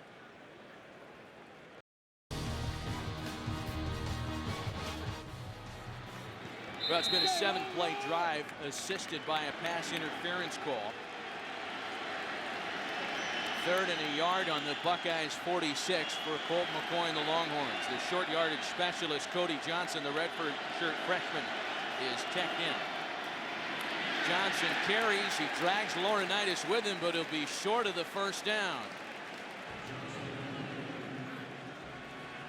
They are all over this running game today. Ohio State on defense. This is going to be a run blitz. Watch the left side of your screen. Laurinaitis is going to come right down inside, knife his body up under Charlie Tanner, the offensive guard, and hit that little gut play before it could even get started. They have done a nice job defensively. Anytime Texas has tried to run the football for the most part, and they haven't tried a lot, with the exception of one play, Ohio State defensively have been all over it. James Laurinaitis, one of the most highly decorated linebackers in the rich linebacking history of the Ohio State Buckeyes, as the fake on 4th and short might fall just short. We'll see where they mark it. The Longhorns are acting as though they've got the first down. Yeah, I think he does have it. It's right on the 45-yard line, and looks like the first down stick is right there on the 45-yard line too. I think this is going to be a first down for Texas.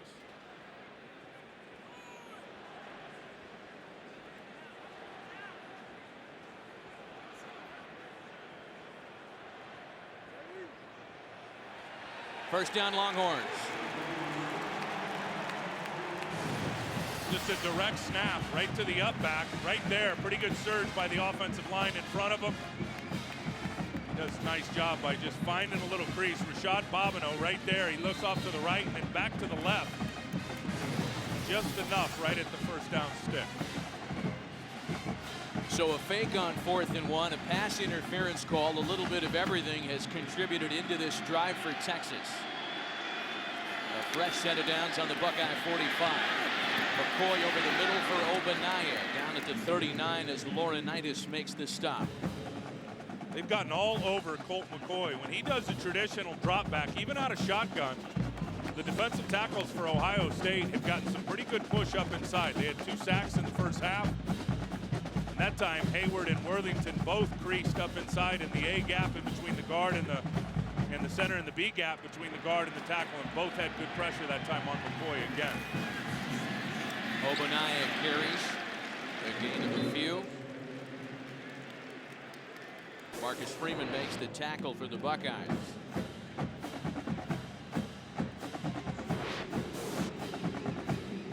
The 12th play of the drive coming up.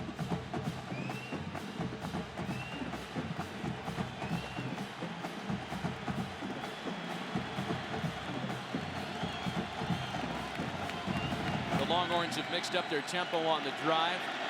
Hurry up, no huddle.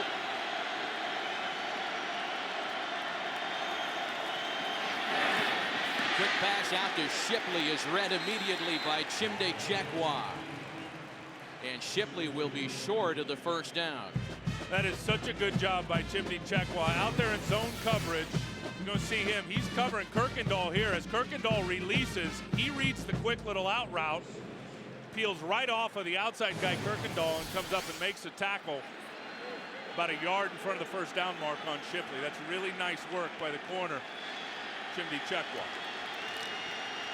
Well, Mac Brown and Greg Davis aren't going to bother any fake punts here. They're just going to go for it on 4th and 1.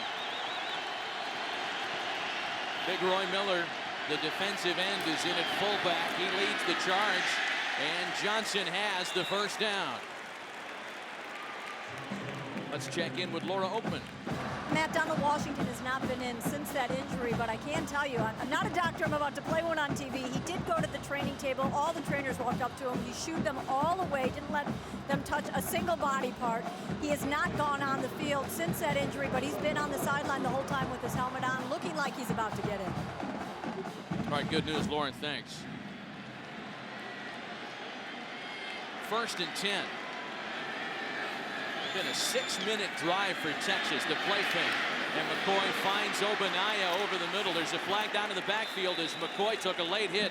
This might be the second time they flagged Thaddeus Gibson. Personal foul, roughing the passer, number 90 on the defense, illegal contact to the head, 15-yard penalty, first down. Well, great move to get by Ulatowski, but then here he is here. He's going to work it, come back inside, throw the tackle by, and then bam, there's the hit.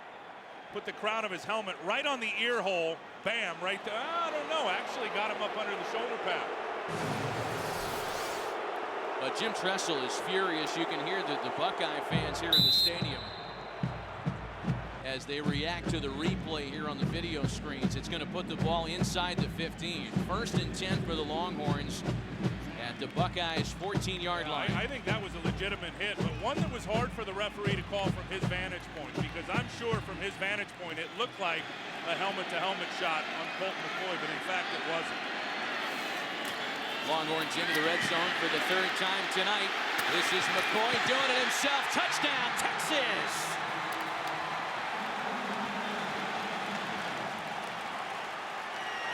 Colt McCoy did a nifty dance step to get around Malcolm Jenkins and scores his 100th career touchdown.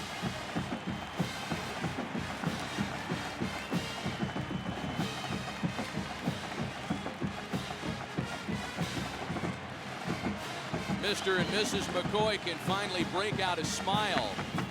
And that was one of those called runs for Colt McCoy, and really picked up some good blocks along the way that helped spring him for the touchdown. Hunter Lawrence finishes off a long touchdown drive. There's a flag down in the PAT. Holding, 56 on the kicking team, 10-yard penalty, replay the try. Going to have to kick it again to try to make this a 10-6 game. Here's the touchdown, and watch the first block he gets from his running back. Obanaya, number 3, he's there. He's going to come block Marcus Freeman as he leads up in the hole. Bam, right there, just enough to give Colt McCoy the edge. Now watch Quan Cosby on Anderson Russell right there that sprung McCoy as he was able to spin back and get into the end zone. Texas has its first lead of the game as Hunter Lawrence makes it a 4-point advantage. After the penalty, the point after is good. A 15-play, 80-yard drive makes it 10-6 Texas. Longest drive of the season by the Texas Longhorns. 15 plays, over 6 minutes of clock. And as is customary, Colt McCoy gets right on the headset with his offensive coordinator, Greg Davis, to talk about the 80-yard TD drive. Well, and that's what we were looking for in the first half. And of course, the drive was continued with a really, I thought, a bad call on Thaddeus Gibson on a late hit, helmet-to-helmet on the quarterback. Clearly, to me, it wasn't. But what we wanted to see out of Colt McCoy, and I think what the Texas fans wanted to see, was the guy making plays with his legs. And on that drive, not only the touchdown, but there was another play earlier in the drive where he picked up some big yardage by break and contain, picking up a first down by running. Ohio State will get a chance to touch the football for the first time in the second half. Lamar Thomas will bring it back to the 30. He'll chip this after the play. Let's go back to that penalty on the touchdown And drive. again, in all fairness to Dennis Hennigan, he's over here as his vantage point. This is going to look like it's helmet to helmet, but in fact it's not. As Thaddeus Gibson puts his helmet, it's right under the shoulder pad right there. And so that was a tough call, and then it led to this. A little called quarterback draw, 2 good blocks. Chris Obanaya, Quan Cosby, both laying down good blocks to free up the QB on the touchdown run. Pryor handing to Wells. That was a successful combination in the first half. Beanie Wells had 100 yards for the game.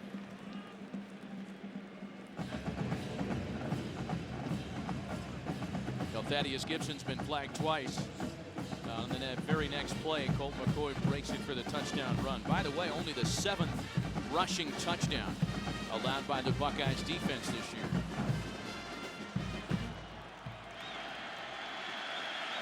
Second and 6 for Pryor and the Buckeyes. Wells again. And he's across the 35, stopped by Muckleroy after a gain of 2.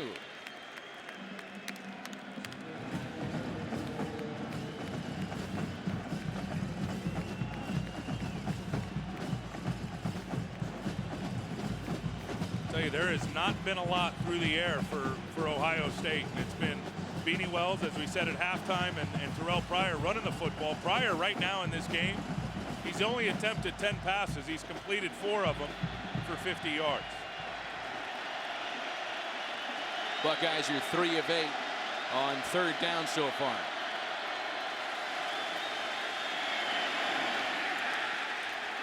And that one is dropped, intended for Robisky. So it's a 3 and out, and the first possession of the half for Ohio State, their first of the game. Our Taco Bell impact players today: Chris Wells. Beanie had rushed for over 100 after that last drive, and Colt McCoy with 220 yards through the air. He did throw the pick prior to halftime intermission.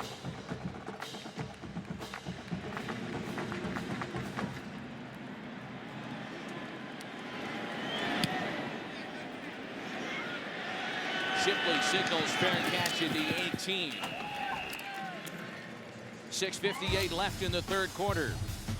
Longhorns 10, Buckeyes 6.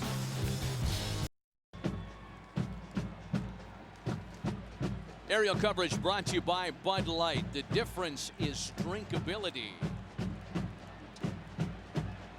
And the difference here on the field has been a Colt McCoy rushing touchdown. 10-6 Texas, middle of the 3rd quarter, and the Longhorns go to work from inside their own 20.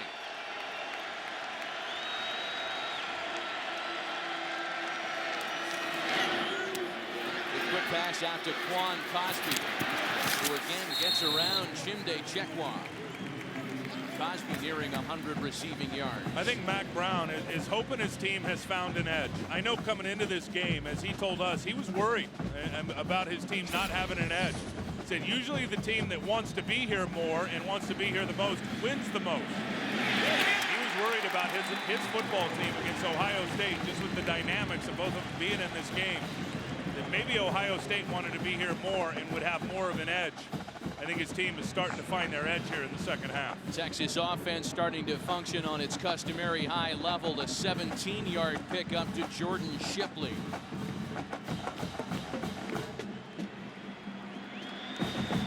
Back-to-back first down passes.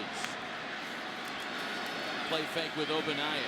And that one caught for another first down. Quan Cosby's second reception of the drive, as he goes over 100 receiving yards this evening. Well, and if they're going to blitz, and they do here, you'll see Laurinaitis, you'll see Jermail Hines. He's going to come off the edge over here. That means man coverage out on the perimeter. And Chimde Chekwa giving a big push into Quan Cosby. He's going to chew that up all day, and Colt McCoy's going to find him if Ohio State does not get home when they dial up the pressure. McCoy overthrows James Kirkendall, so his first miss of the drive. McCoy now 27 of 37 in the air. It's the first time they went the direction of Malcolm Jenkins today. You know, Colt McCoy started play tonight with a completion percentage and accuracy percentage, if you will, of 77%. And unless he goes, 27 for 100 tonight, that will end as the best ever season for accuracy in college football.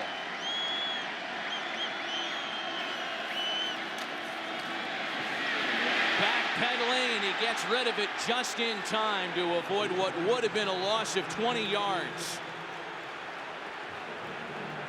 Big Rob Rose penetrated. Nathan Williams, the freshman, was there, and we've got a flag. It's going to be intentional Intentional grounding. grounding. Number 12 offense. Lost it down at the spot of the foul. Third down. It took a little while for that flag to fly in, but McCoy guilty of the grounding penalty. Yeah, and it's Rob Rose from this side, Nathan Williams from this side. There's the tackle box right there. He's right on the edge. Does the ball get back to the line of scrimmage? I don't think it did.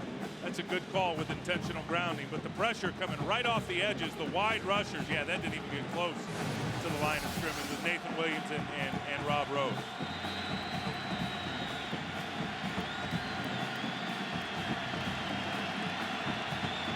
So the Buckeyes defense hoping that shifts momentum. Play clock ticking down on 3rd and very long. They'll just try to get it out of trouble with Ogbonnaya, but he ends up losing more yardage as the freshman Nathan Williams gets around the edge again. Well, I don't know about this run, what they were trying to do to Worthington, but he doesn't even get blocked. He's on the inside. Nathan Williams is on the outside, and Ogbonnaya has nowhere to go with the football. Tried running that gut play to the weak side and only had one blocker over there for 2 guys.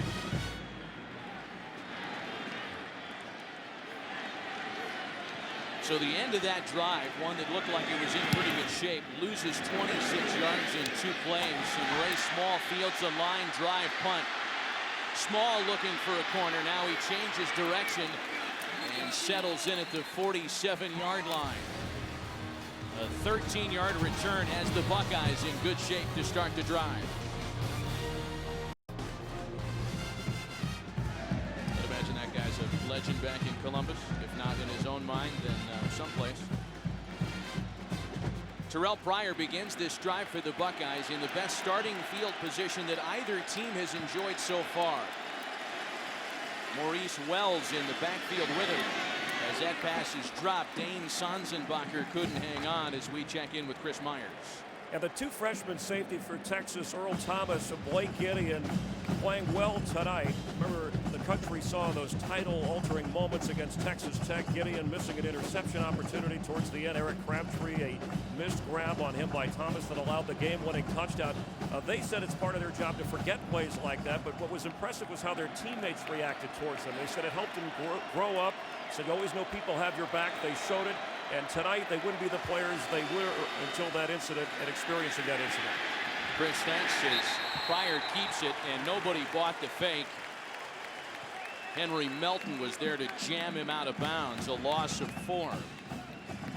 Well, and that's a read from the quarterback. He's going to stick it in the belly of Chris Wells, and if this guy stays upfield, he should hand it off. And that's exactly what he does. He does not crash down, that being Henry Melton. And Pryor decides he's going to keep it and try to run it around the corner, and Melton is right there to push him out of bounds for a tackle for loss. But that's his read. He's running that gut play. He sticks it in the belly. And if the DN crashes, he keeps it. If the DN stays upfield, he should hand it off. That time he did it wrong. This is Beanie Wells. He gets back to the original line of scrimmage. Lamar Houston makes the stop after a 3-yard gain. And for the second time in as many second-half possessions, the Buckeyes go 3 and out.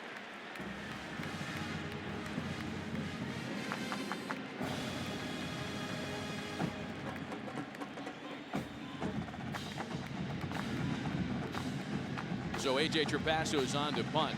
This has been part of the Buckeyes' problem in these BCS games, in big nationally televised contests against USC and the like. The offense going south after halftime. Jordan Shipley calls for the fair catch. Longhorns will take it at the 15, and we'll be right back. Okay, so the all-new 09 F-150 is the only truck with those new steps on the tailgate and the side of the box, making it easier to get to the cargo. And you're thinking, I don't need those. Oh yeah? Let's do the math. How many times are you going to be in and out of the cargo box? Once? Twice? No. I'm thinking 50, maybe 60,000 times, especially since it's got the most payload. You see what I'm getting at? Hey, unless all you're carrying is yarn, it seems like a no-brainer to me, okay? It's not just a new truck. It's a new F-150. Somebody get a drool rag for Bevo. Come on now. Big lunger coming out of his nose. 1st and 10 for the Longhorns. McCoy out of the shotgun. 1st down Texas. Again, it's Quan Cosby. Boy, Cosby is enjoying a fantastic night.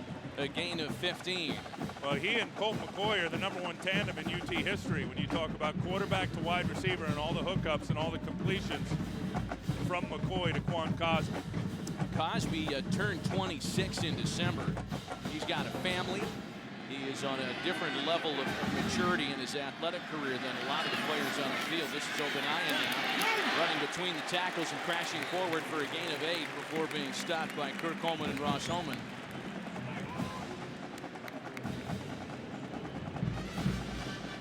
Second and 2 coming up for Texas. You know, Quan Cosby is a senior. He's playing in his last game as a Longhorn. He's the only one of the big-time weapons, though, that McCoy will be losing as a graduate. Jordan Shipley will be back next year as he has the 1st down, knocked out of bounds at the 45 by Coleman.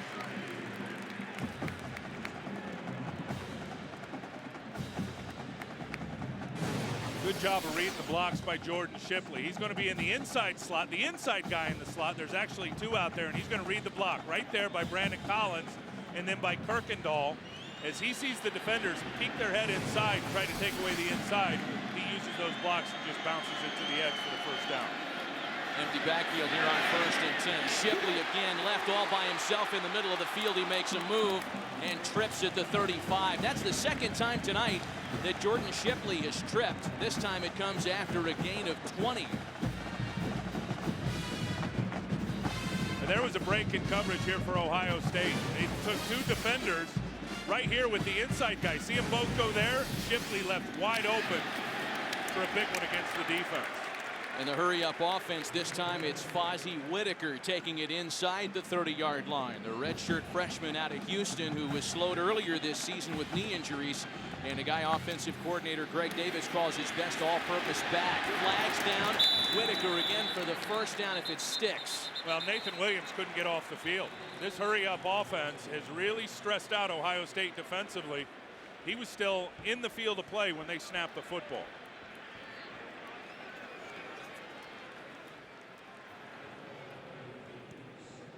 Nathan Williams was trying his best to get off before the ball got snapped, and he didn't quite Offside, get there. 14 on the defense. Penalty is declined. 1st down. These great overhead shots brought to you once again by DirecTV. If you call yourself a sports fan, then you got to get DirecTV. So it has once again been a penalty-assisted drive put together by the Longhorns.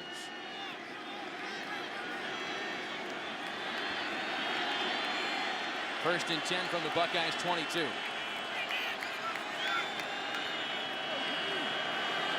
McCoy doing his best. Matt Hasselbeck getting in and out of the play. He runs the option look and pitches it off. Obadiah has another Longhorns 1st down. This is the Texas offense that terrorized the Big 12 all season. Yeah, this high tempo is a problem right now for Ohio State defensively. Those guys are breathing hard. They're running everything out on the perimeter, and you can see a lot of hands on the hips and guys dragging to get up, get ready for the next snap. Obadiah is inside the 10 this time. So it brings up a 2nd and goal. They're not even getting lined up. They're not even getting down in their stance. And I think they were in the neutral zone that time. You got a flag on the field. Touchdown, Texas. I think Thaddeus Gibson was in the neutral zone, Matt. That's going to stick. Gibson was running across the line of scrimmage trying to get into his stance. 90 defense. Penalty is declined. And you said it, Jim. The high tempo has given Jim Tressel And Jim Haycock and the defense of the Buckeyes, all kinds of trouble here in the second half. Here's the penalty, Thaddeus Gibson. You see right there, he is in the neutral zone when the ball is snapped. Going to roll out to the right. Shipley's going to angle route right at the end zone at the inside, and then the other receiver comes to the outside and does a crossing route to the back of the end zone for the hookup touchdown. 2 3-and-outs for the Buckeyes. 2 long touchdown drives this half for the Longhorns.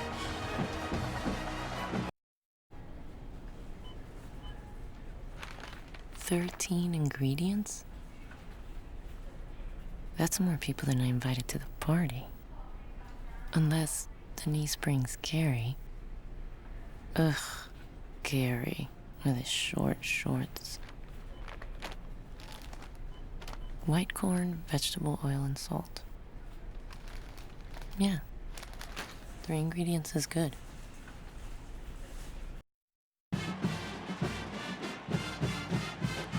Now the folks in the burnt orange starting to make a little bit more noise now. With a minute 4 left here in the third quarter, Quan Cosby has enjoyed a huge Tostitos Fiesta Bowl. 10 receptions, a career high, in what is his final game in a Longhorns uniform. Just a great job of just drawing up that play. Shipley going one way into the end zone. Cosby coming back from the other side on the crossing route. Ohio State was lost on defense. Back-to-back long touchdown drives here in the third quarter for the Longhorns. This is Lamar Thomas to take the kick back from inside the 5. Thomas is down at the 26-yard line. Colt McCoy having a big half, and he's a candidate for the AT&T All-America Player of the Year award. Good vote for Colt McCoy. Text your vote to 51234 on your AT&T wireless phone, or go to foxallamerica.com. You could win a trip to next year's national championship game. Look at Graham Harrell's the only kid that wore a suit and tie for that shot. It's got to be good for a couple of votes. Inside of a minute left here in the third quarter. And now the true freshman quarterback, Terrell Pryor, down by a couple of scores. Pryor decides to keep. And he's forced out of bounds at the 32 by Roderick Muckleroy, a gain of 5. And they're going to have to continue to do that, I think, with McElroy to spy him. And I think Will Muschamp, the defensive coordinator, knowing what Terrell Pryor was able to do to him in the first half with his legs, has taken one of his defenders and said, you're going to spy. You're going to sit right in the hole. You're going to watch number 2, and you're going to mirror him. And whichever way he goes, you run with him to keep him from picking up a big gain with his legs.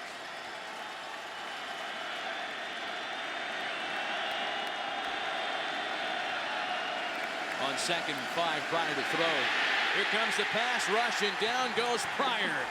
The big senior, Roy Miller.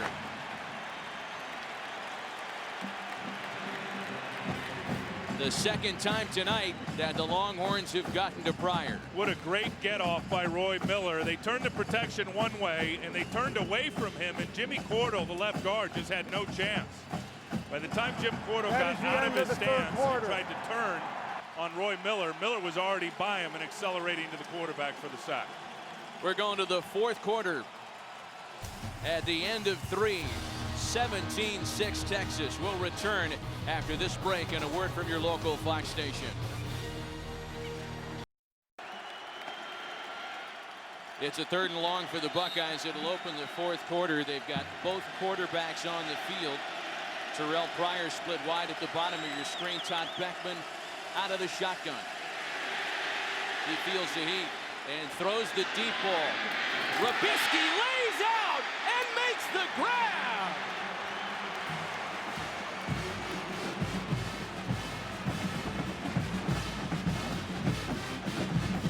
Great job by Beckman, not only stepping up and eluding pressure, but then just throwing a ball that's absolutely on target. There's Robisky on Curtis Brown out on the edge.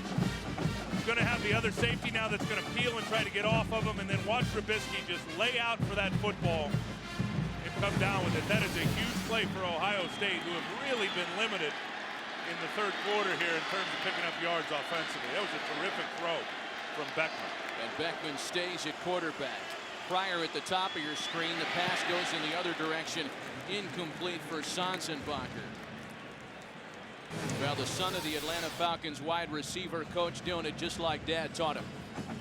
Well, and I think Brian Robisky is a lot faster than people give him credit for. You can see that he's got very sure hands right there. He's a good route runner. You know, he'll be good at the next level in pro football. He'll develop his pro body. He'll get stronger, but I think people have underestimated his speed. Every time you watch a game, he seems to run by somebody. One thing people don't know about him is he anchored the 4x100 relay team, the track team at Ohio State. Beanie Wells carries for a gain of maybe a yard. That 48-yard reception by Robisky was a season long. And exactly the big play that Jim Tressel was hoping for to jumpstart what was a completely stagnant third quarter offense. Well, let's give Texas up front, that front seven, some credit too. Defensively, they have not allowed any running lanes for Chris Beanie Wells, the running back for Ohio State. They have bottled him up big time throughout that whole third quarter. Beanie Wells coming off now in favor of Maurice Wells.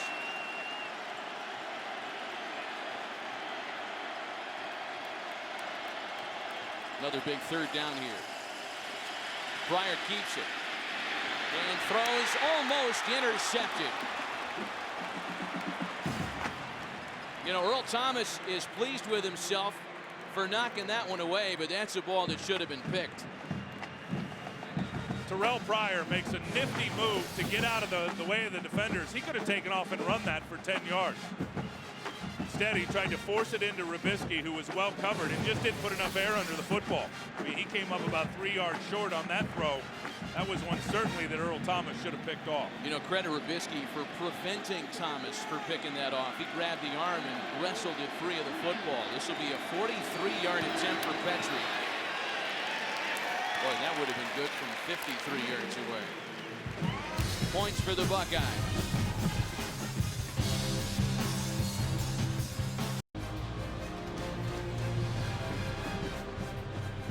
Tostitos Fiesta Bowl trophy on the line tonight, along with some significant dents in recruiting and preseason rankings, among the other things up for grabs. These are more than just exhibition games, folks. Back to a one-possession game. 17-9 Texas.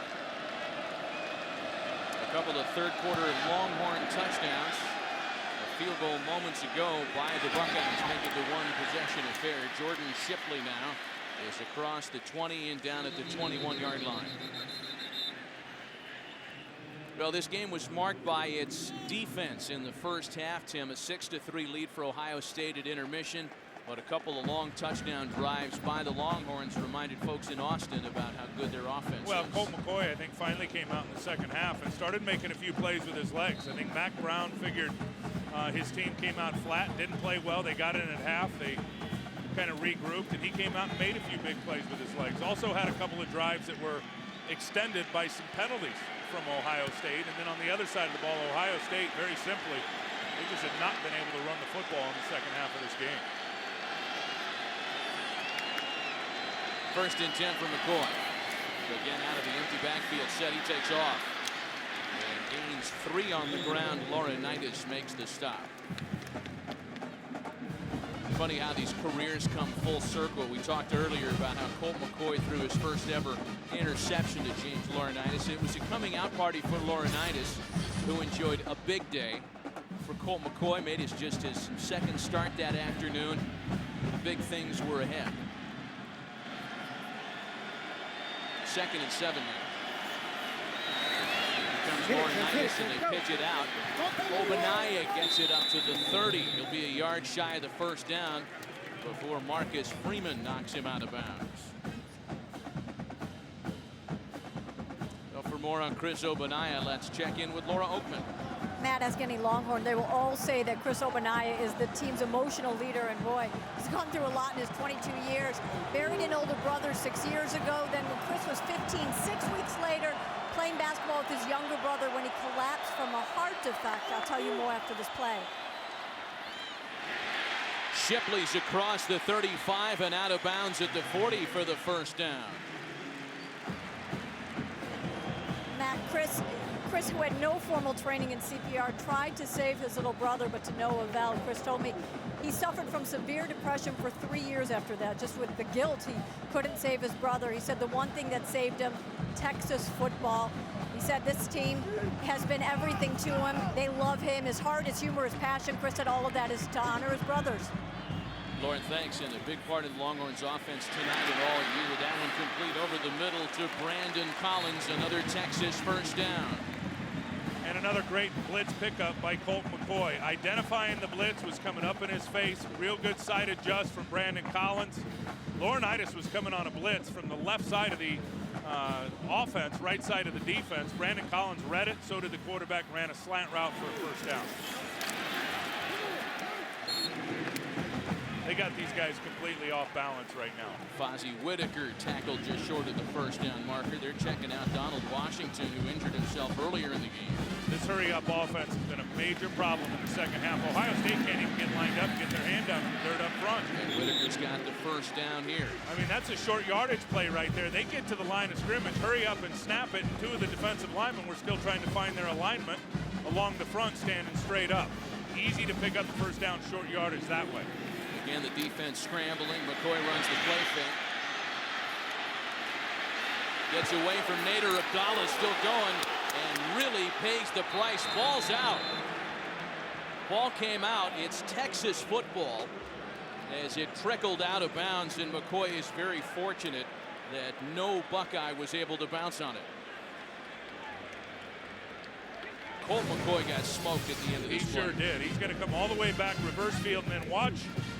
Oh, yeah, it was Hayward right there who hit him, and then McCoy trying to unload the ball.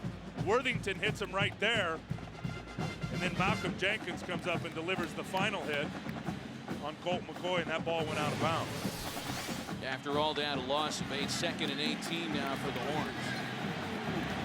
Play clock's ticking. And Colt just gets it snapped. Or does he?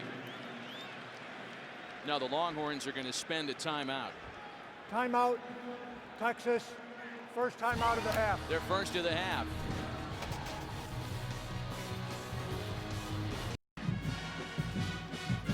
(17-9) Texas with over 10 minutes left on the game clock. And you might have noticed during our Fox Sports coverage of the BCS Bowl Bash, those of us here at the stadiums and those in the studios wearing these pins in support of the Alzheimer's Association, part of our Fox Sports Supports charitable initiative, leading the way in Alzheimer's care, support, and research to help stop Alzheimer's and end this disease. Please go to alz.org. 2nd and 18 coming up for the Longhorns after Mack Brown spent Texas's first time out of the half. McCoy with the deep ball, single man coverage in the corner. Does he make the catch inbounds? No, Malcolm Williams is out of bounds. Well defended by Malcolm Jenkins. Looked like Malcolm Williams actually had a step or two on Malcolm Jenkins, but it's just not a good throw. It's behind him and it's outside. Let's see if he comes down. Yeah, he looked like he was out of bounds when he came down with the catch. That's not a great throw because Malcolm Williams had Malcolm Jenkins beat on that takeoff route down the sideline. Texas 5 of 13 on 3rd down, as you see in the top right-hand corner of your screen. A 3rd and long. 3rd and 18. McCoy scrambling. Thaddeus Gibson misses him. Colt directing traffic and finally throws it away.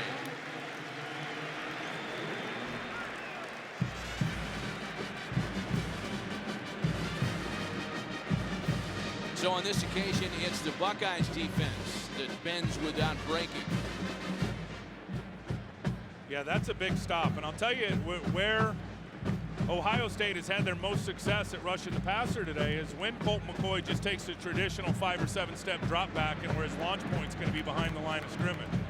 Where they've had trouble and where Texas has had success, especially here in the second half, is moving the pocket, rolling Colt McCoy out by design one way or another, letting him have the run pass option read. The rugby-style freshman punter Justin Tucker rolls a slow baby bouncy up the middle. It'll be downed as a touchback.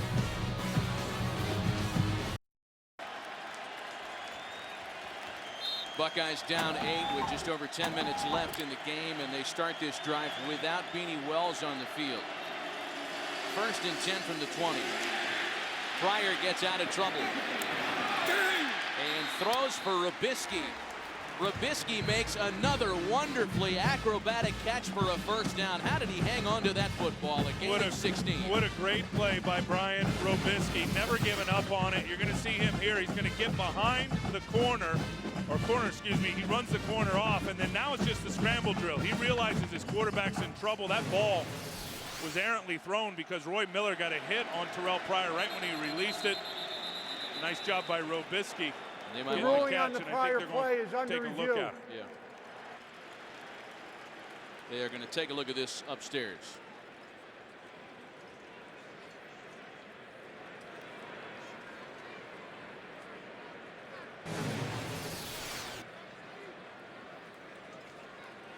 That's a catch, folks. Looks like a catch to me. And a doozy, Judge.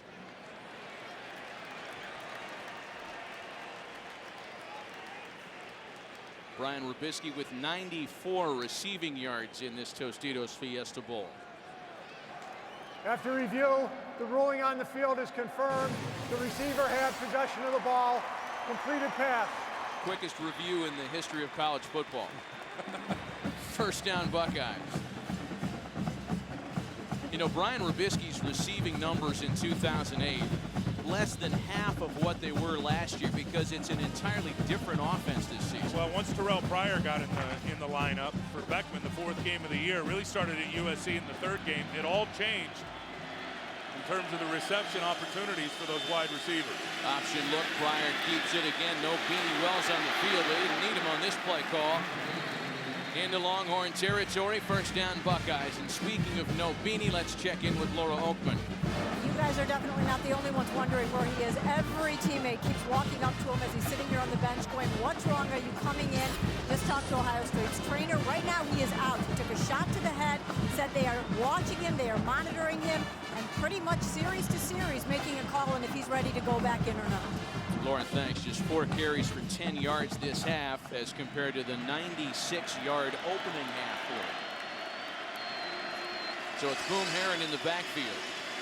Pryor runs a play fake and misfires, looking for his tight end Jake Ballard. You can tell by watching Terrell Pryor that there's a lot of growth and development still left. I mean, he's a true freshman. He's a guy that ran a spread offense in high school and ran it as much as he threw it.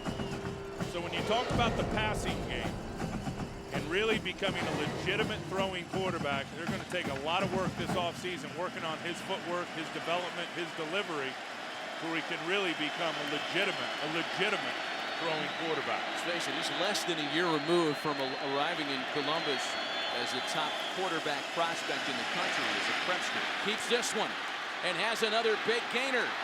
Still going to 1st down and more as Pryor is out of bounds inside the 25.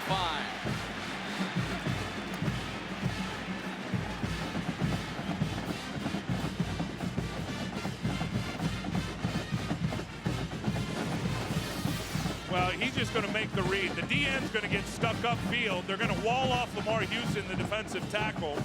Rashad Babineau takes a bad angle, as does Earl Thomas, and that quarterback will do that to you. He is such a long strider. He doesn't look like he's moving that fast, but there's nobody gaining ground on him when he's going north and south. 76 rushing yards for Terrell Pryor. And this is Maurice Wells, who's stuck for a loss. Henry Melton on the tackle. Clock winding down to 8 minutes and counting. Tell you who's been real solid this second half has been Roy Miller up front for the Texas Longhorns, the defensive tackle number 99. He has done a very, very good job in the run game, holding his gap of responsibility, being a problem for that offensive line. And when the opportunity has presented itself, he's gotten some good pressure. Todd Beckman in a quarterback now. That's Pryor wide at the top of your screen. On 2nd and 12. Beckman throws the deep ball into single man coverage, looking for Dane Sonsenbacher, and it's incomplete as we check in again with Laura.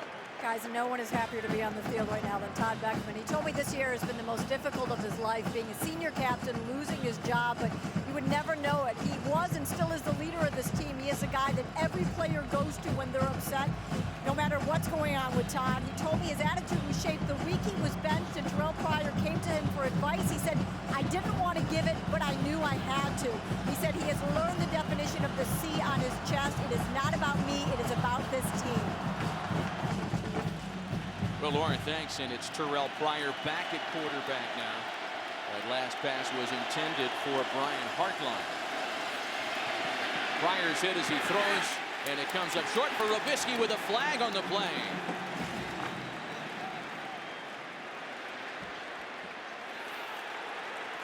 Pass interference is going to be levied against the Longhorns. But Mack is furious. He's claiming that ball was uncatchable. That ball was so short of Brian Robisky, but I think if it's short, it's catchable. I mean, if it's deep over his head and outside the white stripe, that's uncatchable. But I think short, when they're short, they're considered catchable by the official. Pass interference, number 7 on the defense. After the play was over, unsportsmanlike conduct, number 13 on the defense. First down. A pair of penalties against the Longhorns. First, this is the PI call on Dion Beasley, and then they get the other corner, Ryan Palmer, on the unsportsmanlike conduct. Well, to me, it's not even close for Dion Beasley. He definitely prohibited Brian Robisky from getting back to the football. That's a perfect call by the official. He got that one right. So once again, the Buckeyes will throw Todd Beckman in at quarterback. And they put Terrell Pryor wide at the top of your screen.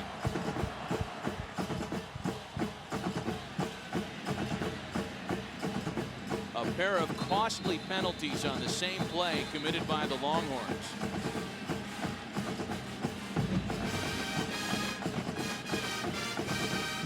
You know, it comes as an interesting side note with the Buckeyes trying to get into the end zone for the first time tonight. Their only 2 losses of the year to USC and Penn State were the only 2 times they failed to score a touchdown all season.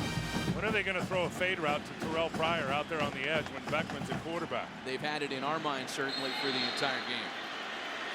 But there he is at the top of your screen.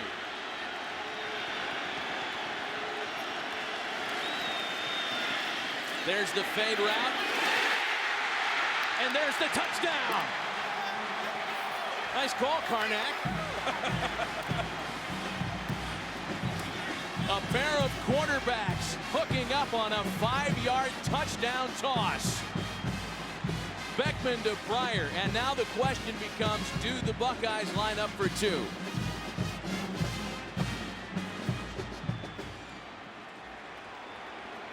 For Terrell Pryor, his first reception as a Buckeye. I don't even think there's a question of lining up for 2. I think absolutely.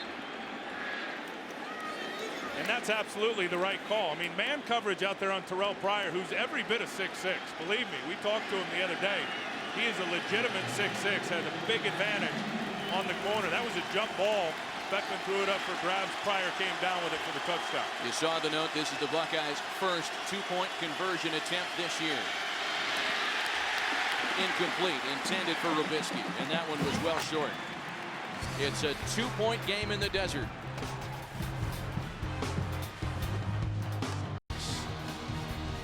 Now, the All-State Sugar Bowl this year featured one of the biggest upsets in the entire bowl season.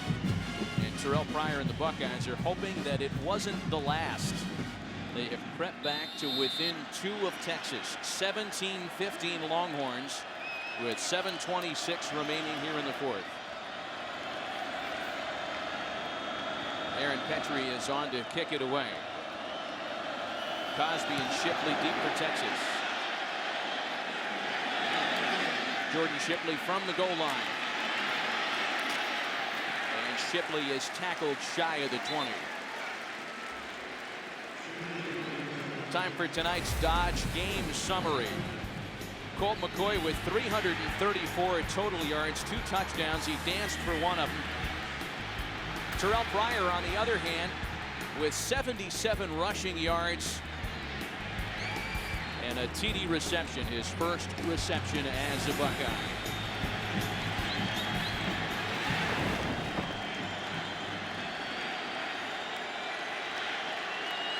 First and 10 Texas from the Longhorns 19.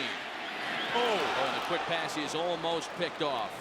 It was intended for Brandon Collins. Donald Washington jumped that route and almost came up with the football.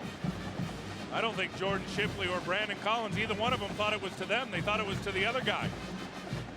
McCoy threw it right in between him, and Donald Washington could have very easily come up with an interception there. There's the throw. Watch, he puts it right in between the two receivers. There was some confusion on who that ball was going to by the wideouts. McCoy settles for the short gainer to Quan Cosby, a gain of 3. That's 11 receptions, a career high for Cosby. Make it 3rd and 7. 3rd and 7.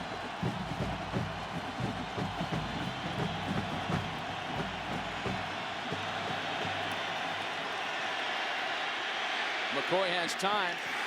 Dumps it incomplete for Collins.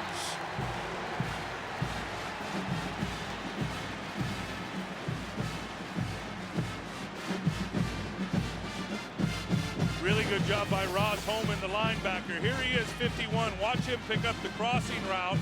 Brandon Collins, he's all over it. And then, of course, not a real good throw by Colt McCoy behind the receiver, allowed the defender to get to it. If he lays that out in front of Brandon Collins, maybe he has an opportunity to get a reception and run a little bit after the catch, but real good coverage, hunting up the crossing route by Ross Holman. Boy, so in the possession after the scoring drive by the Buckeyes, the 5-yard TD reception. Big-time momentum shift at 3 and out. And the rugby-style punt is out of bounds at the 27-yard line. You put your foot down, and it just goes. It's kind of saying, "Rrr." The Hemi did it. I love it. It's awesome. Yeah! That Hemi hits hard. Bam! Boom! Truck just kicked into gear. I completely forgot I was pulling a trailer. Man, it was amazing. It was a smooth ride. Fantastic. Go, go, go, go, go, go, go! That's how we roll.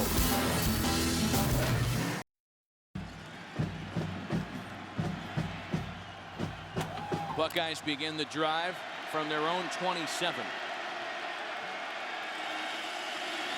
Pryor with the option look. Slips a tackle and is taken down at the 34 by Earl Thomas. You know, as flat as the Ohio State offense looked in the 3rd quarter, Tim, that touchdown drive, they get on the board for 6.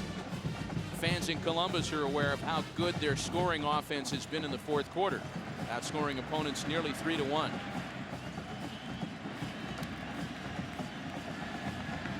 Second and short now.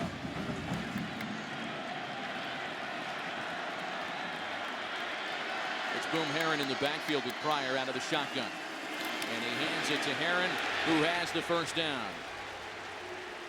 Chris Myers. Number 32, Eddie Jones, one of the reserve defensive linemen of the Texans, who's part of their regular rotation, has been out this half because of an ankle injury, and it's starting to show in terms of some of the depth on the defensive line because of the quarterback combination and the running of Pryor. Looks like a lot of the Longhorn linemen are getting winded. It was something they were discussing after the last series. Chris, thanks. The Buckeyes have rushed for nearly 200 yards here, and they're doing it against the 2nd-ranked run defense in the nation. Uh-oh.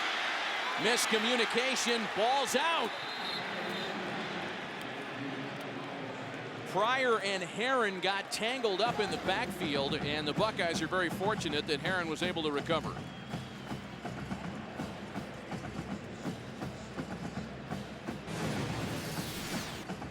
Terrell Pryor, he just never catches it. That's what it is. I mean, he never, ever gets 2 hands on it and grasp it to turn and try to stick it in the belly of Herron, and then cannot corral it. Herron keeps his eye on it, and very fortunately pounces on it before 3 or 4 Longhorn defenders could get to it.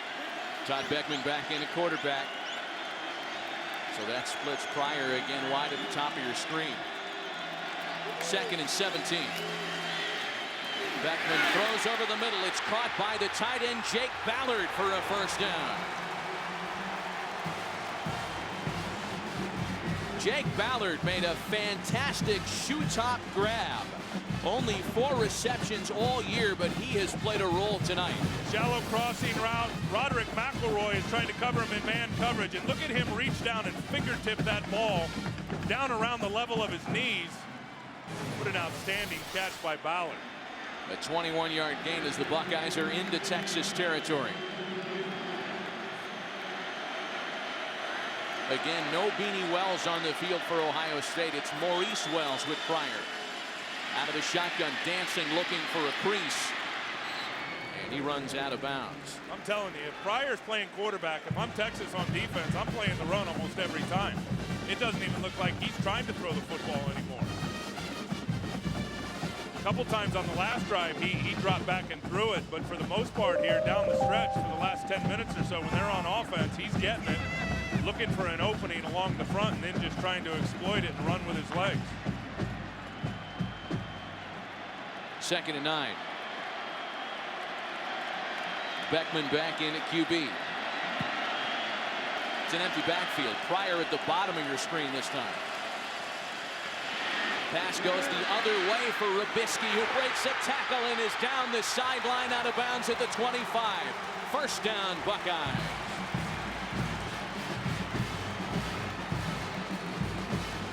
What a play by Todd Beckman. Are you kidding me? He sees a Rakpo coming unblocked off the edge and knows that he's got Brian Rubisky on an out route and delivers an absolute strike.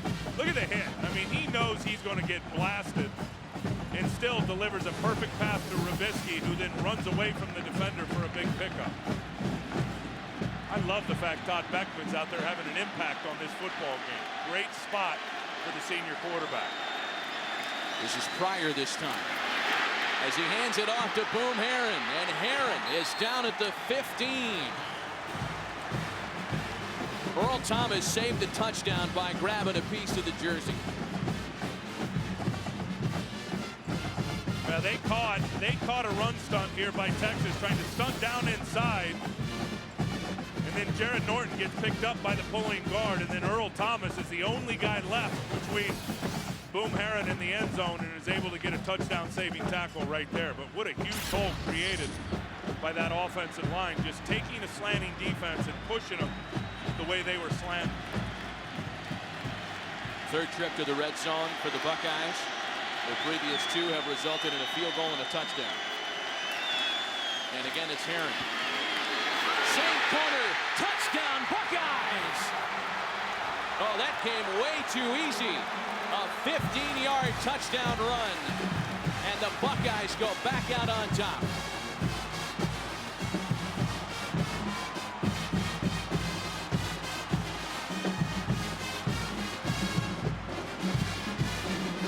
Caught him again with a run blitz. And they all come down inside. Look at McElroy get walled off. And then Blake Gideon in the open field on Boom Herron. Not even close. Herron sticks a foot in the grass outside, cuts back to the inside, and the true freshman safety, Blake Gideon, couldn't make the tackle in the open field. The red-shirt freshmen go boom. Todd Beckman at quarterback. Pryor wide at the bottom of your screen on a 2-point conversion attempt. There's that fade again for Pryor. Flag on the play. The 2-point conversion is good pending a check of the penalty marker. Yeah, I'm not so sure this is an OPI, offensive pass interference.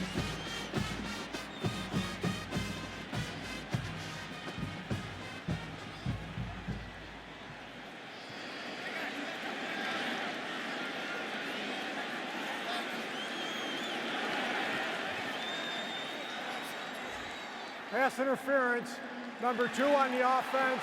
Pass interference, number 8 on the defense. The penalties will offset. Replay the try. They'll do it again after offsetting pass interference calls.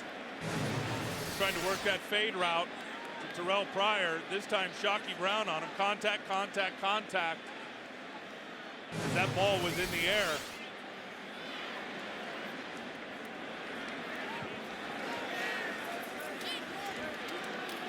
I think that could have either been called on both of them or not called on either one of them when you take a look at the replay.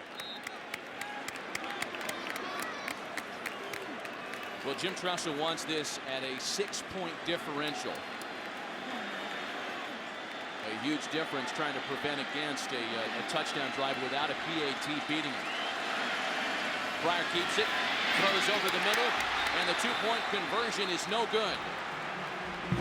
Rory Nickel could not hang on to make the catch. That's one of the best throws all night by Terrell Pryor. I mean, he lasered that right into where only Rory Nickel could get it. Watch, they're going to roll him to the right. There's Nickel there on the crossing route. This is just a perfect throw. I mean, it couldn't be any better, and Rory Nickel just can't hang on to it. Boy, Buckeye tight ends had not been pleased with the amount of balls thrown their way during the season. And there was a chance for Rory Nickel, but he can't hang on. So it's a 4-point lead for the Buckeyes with 2 minutes and 5 seconds left here in the fourth quarter. Texas has 2 timeouts left. You know that the fans at home are asking themselves, did we score if you're Ohio State too fast with 2:05 left on the clock?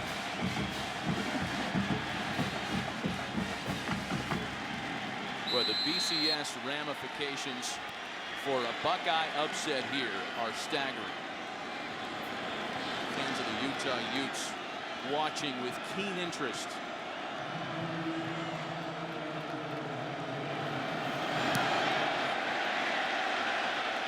Jordan Shipley. He's taken a kick back for a touchdown this year. He's stuffed at the 21 this time. Tim, time to take a look at tonight's All-State Good Hands play of the game. You called for it, the fade route to the quarterback.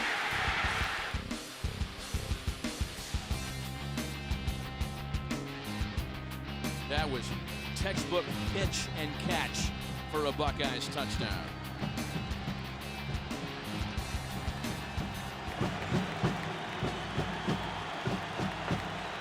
Well, Texas has been backed up before. And if any quarterback is going to direct an 80-yard scoring drive, or at least one to get him into field goal position, it's Colt McCoy. As that one's caught by Cosby, who's down at the 27. Of the 78 scoring drives put together by the Longhorns offense this year, 25 of them, a third, have covered at least 80 yards. They need to get into the end zone here down by 4. And he's going to his hot receiver Cosby for the first down. Again, Texas has 2 timeouts left as we're at 1:26 in the fourth.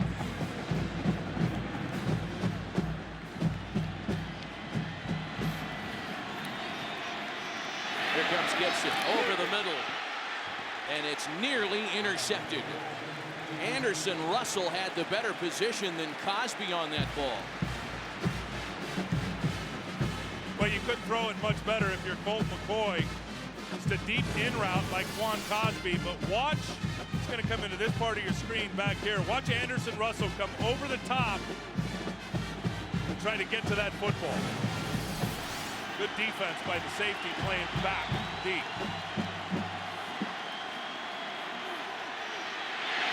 McCoy gets out of the way of Laurinaitis and Worthington and gets out of bounds at the 38. 1:07 left on the game clock.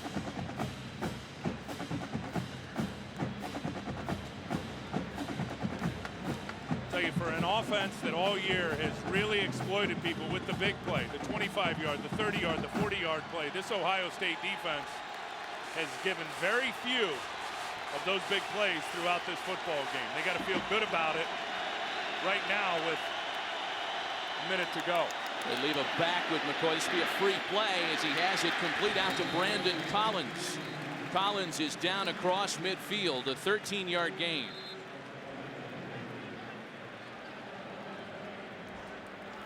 Offside, number 13 defense. Penalty is declined. First down. So the Longhorns take advantage of that free play and convert. They're into Buckeye territory right at the midfield mark, that is. Again, Mac Brown has done this come from behind routine before. Again, it's Collins who dances out of bounds at the 42. And this is where this finely tuned offense as put together by Greg Davis, Tim, is at its best. The ball comes out so quickly. Really does. And that time, McCoy again diagnosing a blitz and getting rid of it. If I'm Ohio State defensively right now, I let my 4-man rush get there. I keep 7 guys in coverage to try to make Colton McCoy throw the ball up in front of the defenders and then come make the tackle. McCoy's pass is dropped again, looking for Collins. Sophomore wideout, factoring promisingly on this drive. Because the minute, if you're Jim Heacock defensively, you send 2 extra rushers, that's going to mean man coverage on the back end, which is going to mean the opportunity for a big play over the top for Texas on offense. 3rd and 3. The Longhorns are 6 of 16 on 3rd down conversion attempts. They've been at their best tonight when they've been in their hurry-up mode. This time the Buckeyes defense has a chance to read and set. Here comes Laurinaitis on the blitz. Over the middle, almost picked off by Rob Rose. Big defensive end doesn't have the good hands. At least not on that drive. Well, a little zone blitz right here, dropping out the defensive tackle. Colt McCoy didn't even see it. There's Rob Rose right there. Watch number 9. He's just going to get back in coverage. Should have had himself an interception at point-blank range. That's going to bring up 4th down and Fiesta Bowl.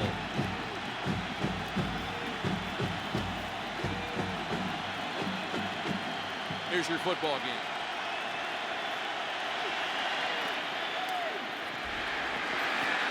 The catch is made by James Kirkendall. Buckeyes think they stopped it.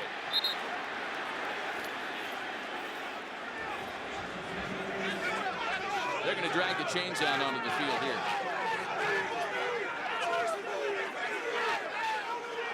It's absolute bedlam down there.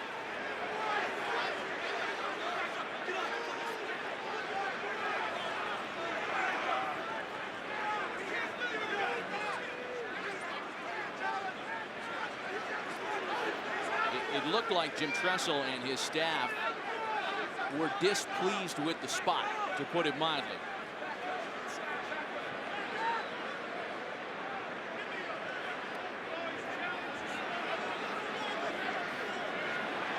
They mark it at the 40.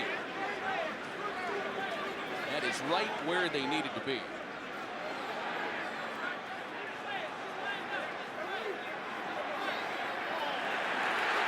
First down, Texas.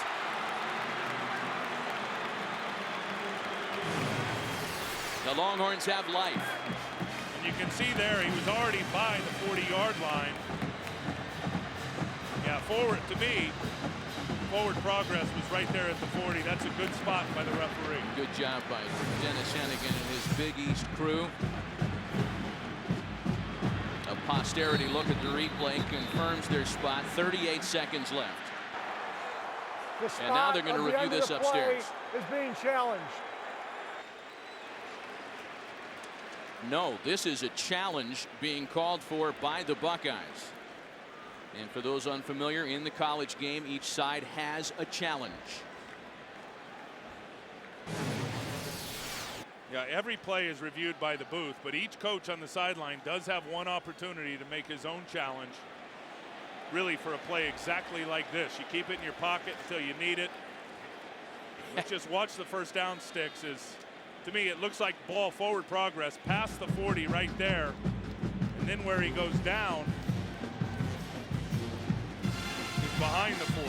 Boy, great play by James Kirkendall to hang that football out there and try to get the spot. The sophomore making a veteran play. You mentioned how Jim Tressel kept the challenge in his pocket until the right spot. In fact, he kept it in his pocket all year. This is the first time the Buckeyes have challenged a call all season. I think it's a great spot. The ruling on the field stands. First down. They gave it a shot. The replay confirms the spot. Ohio State is charged their first time out of the half. So that'll leave the Buckeyes with 2. That's not going to matter too much. This is all about what Texas has left. They have 2 timeouts remaining. 1 fourth quarter comeback win this season. midseason versus Oklahoma in a wild second quarter in the Red River Shootout. This will be the 10th play of the drive. McCoy mounted a furious fourth quarter drive against Texas Tech as well, only to have his heart broken by Michael Crabtree in the waning seconds of that contest for the only Longhorns loss of the year.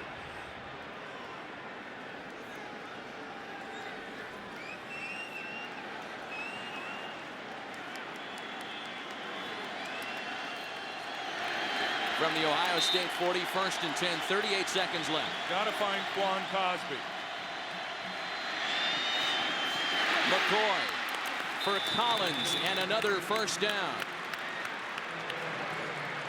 And Brandon Collins is slow to get to his feet. Limping back into position, under 30 seconds now. Again, the Longhorns have 2 timeouts.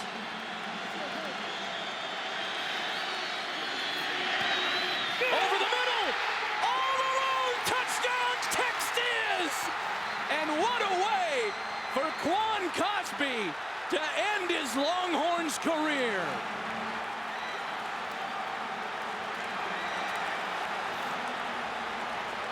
There are flags on the play.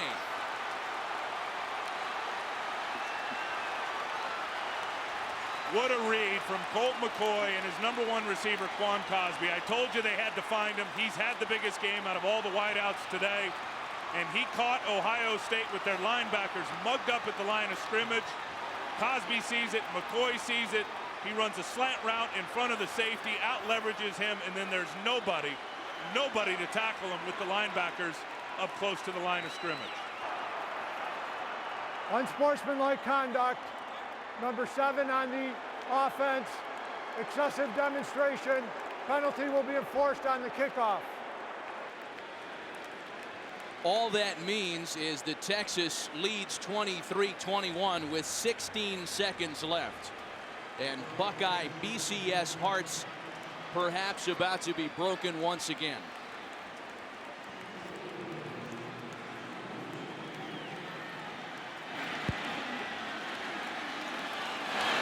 The point after by Hunter Lawrence is good. And the Buckeyes are looking for a miracle.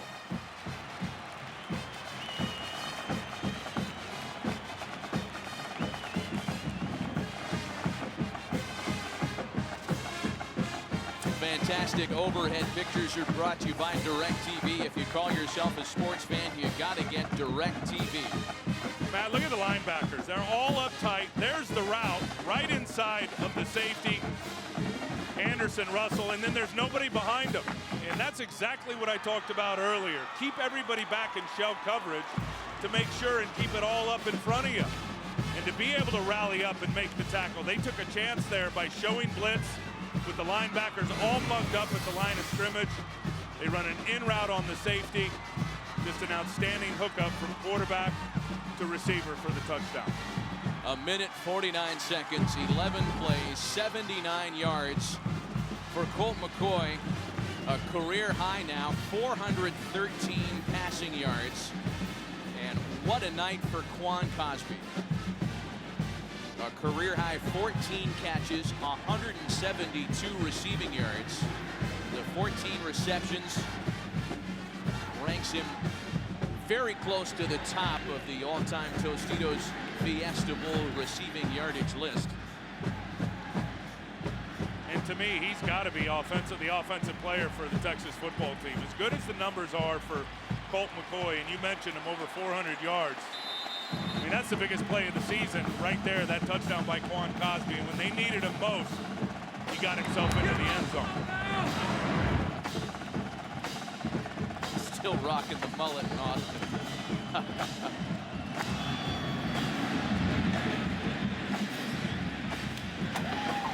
From the 22, Lamar Thomas.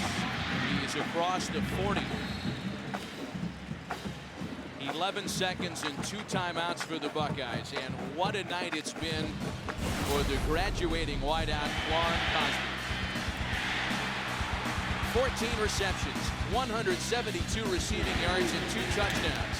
McCoy to Cosby, Tim, as you mentioned, is first on the all-time UT quarterback to wide receiver combination chart, and they have cemented their place in history tonight. He had such a huge game tonight, there with the touchdown there just a minute ago. And then how about the touchdown run by Colt McCoy in the third quarter? Remember the block that he delivered to spring the quarterback. Quan Cosby has been everywhere in this football game. The Buckeyes have another couple of cracks at it. Beckman back at quarterback. Flushed out, and down he goes. Jim Tressel burns a timeout with 5 seconds and likely one play left tonight. Second timeout of the half. Brian Arakpo, the Longhorns' leading sack artist, who had 10.5 during the season, scores his first tonight.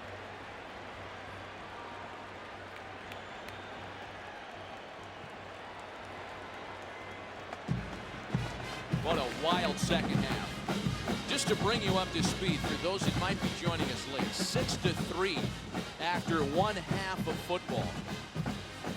Since that time, it has been a hurried up Texas offense, a creative Ohio State offense that has led us to the 24-21 Longhorns lead here with 5 seconds left. And what a contrast in half.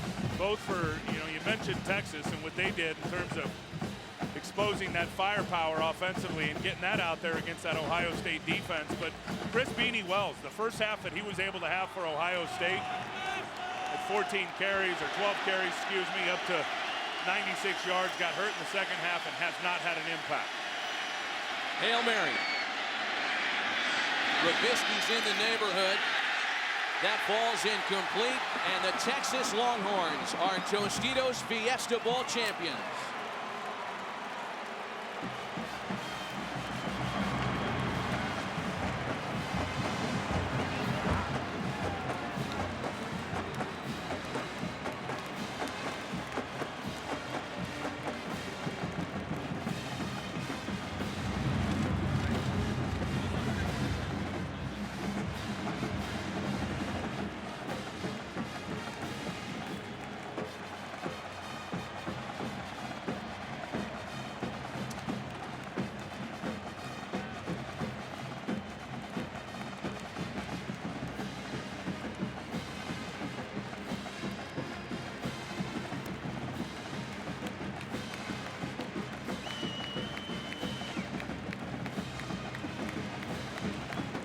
Well, for the 51 seniors wearing both uniforms combined here tonight, a decidedly different result. Those in the burnt orange will ride off into the Austin Sunset winners.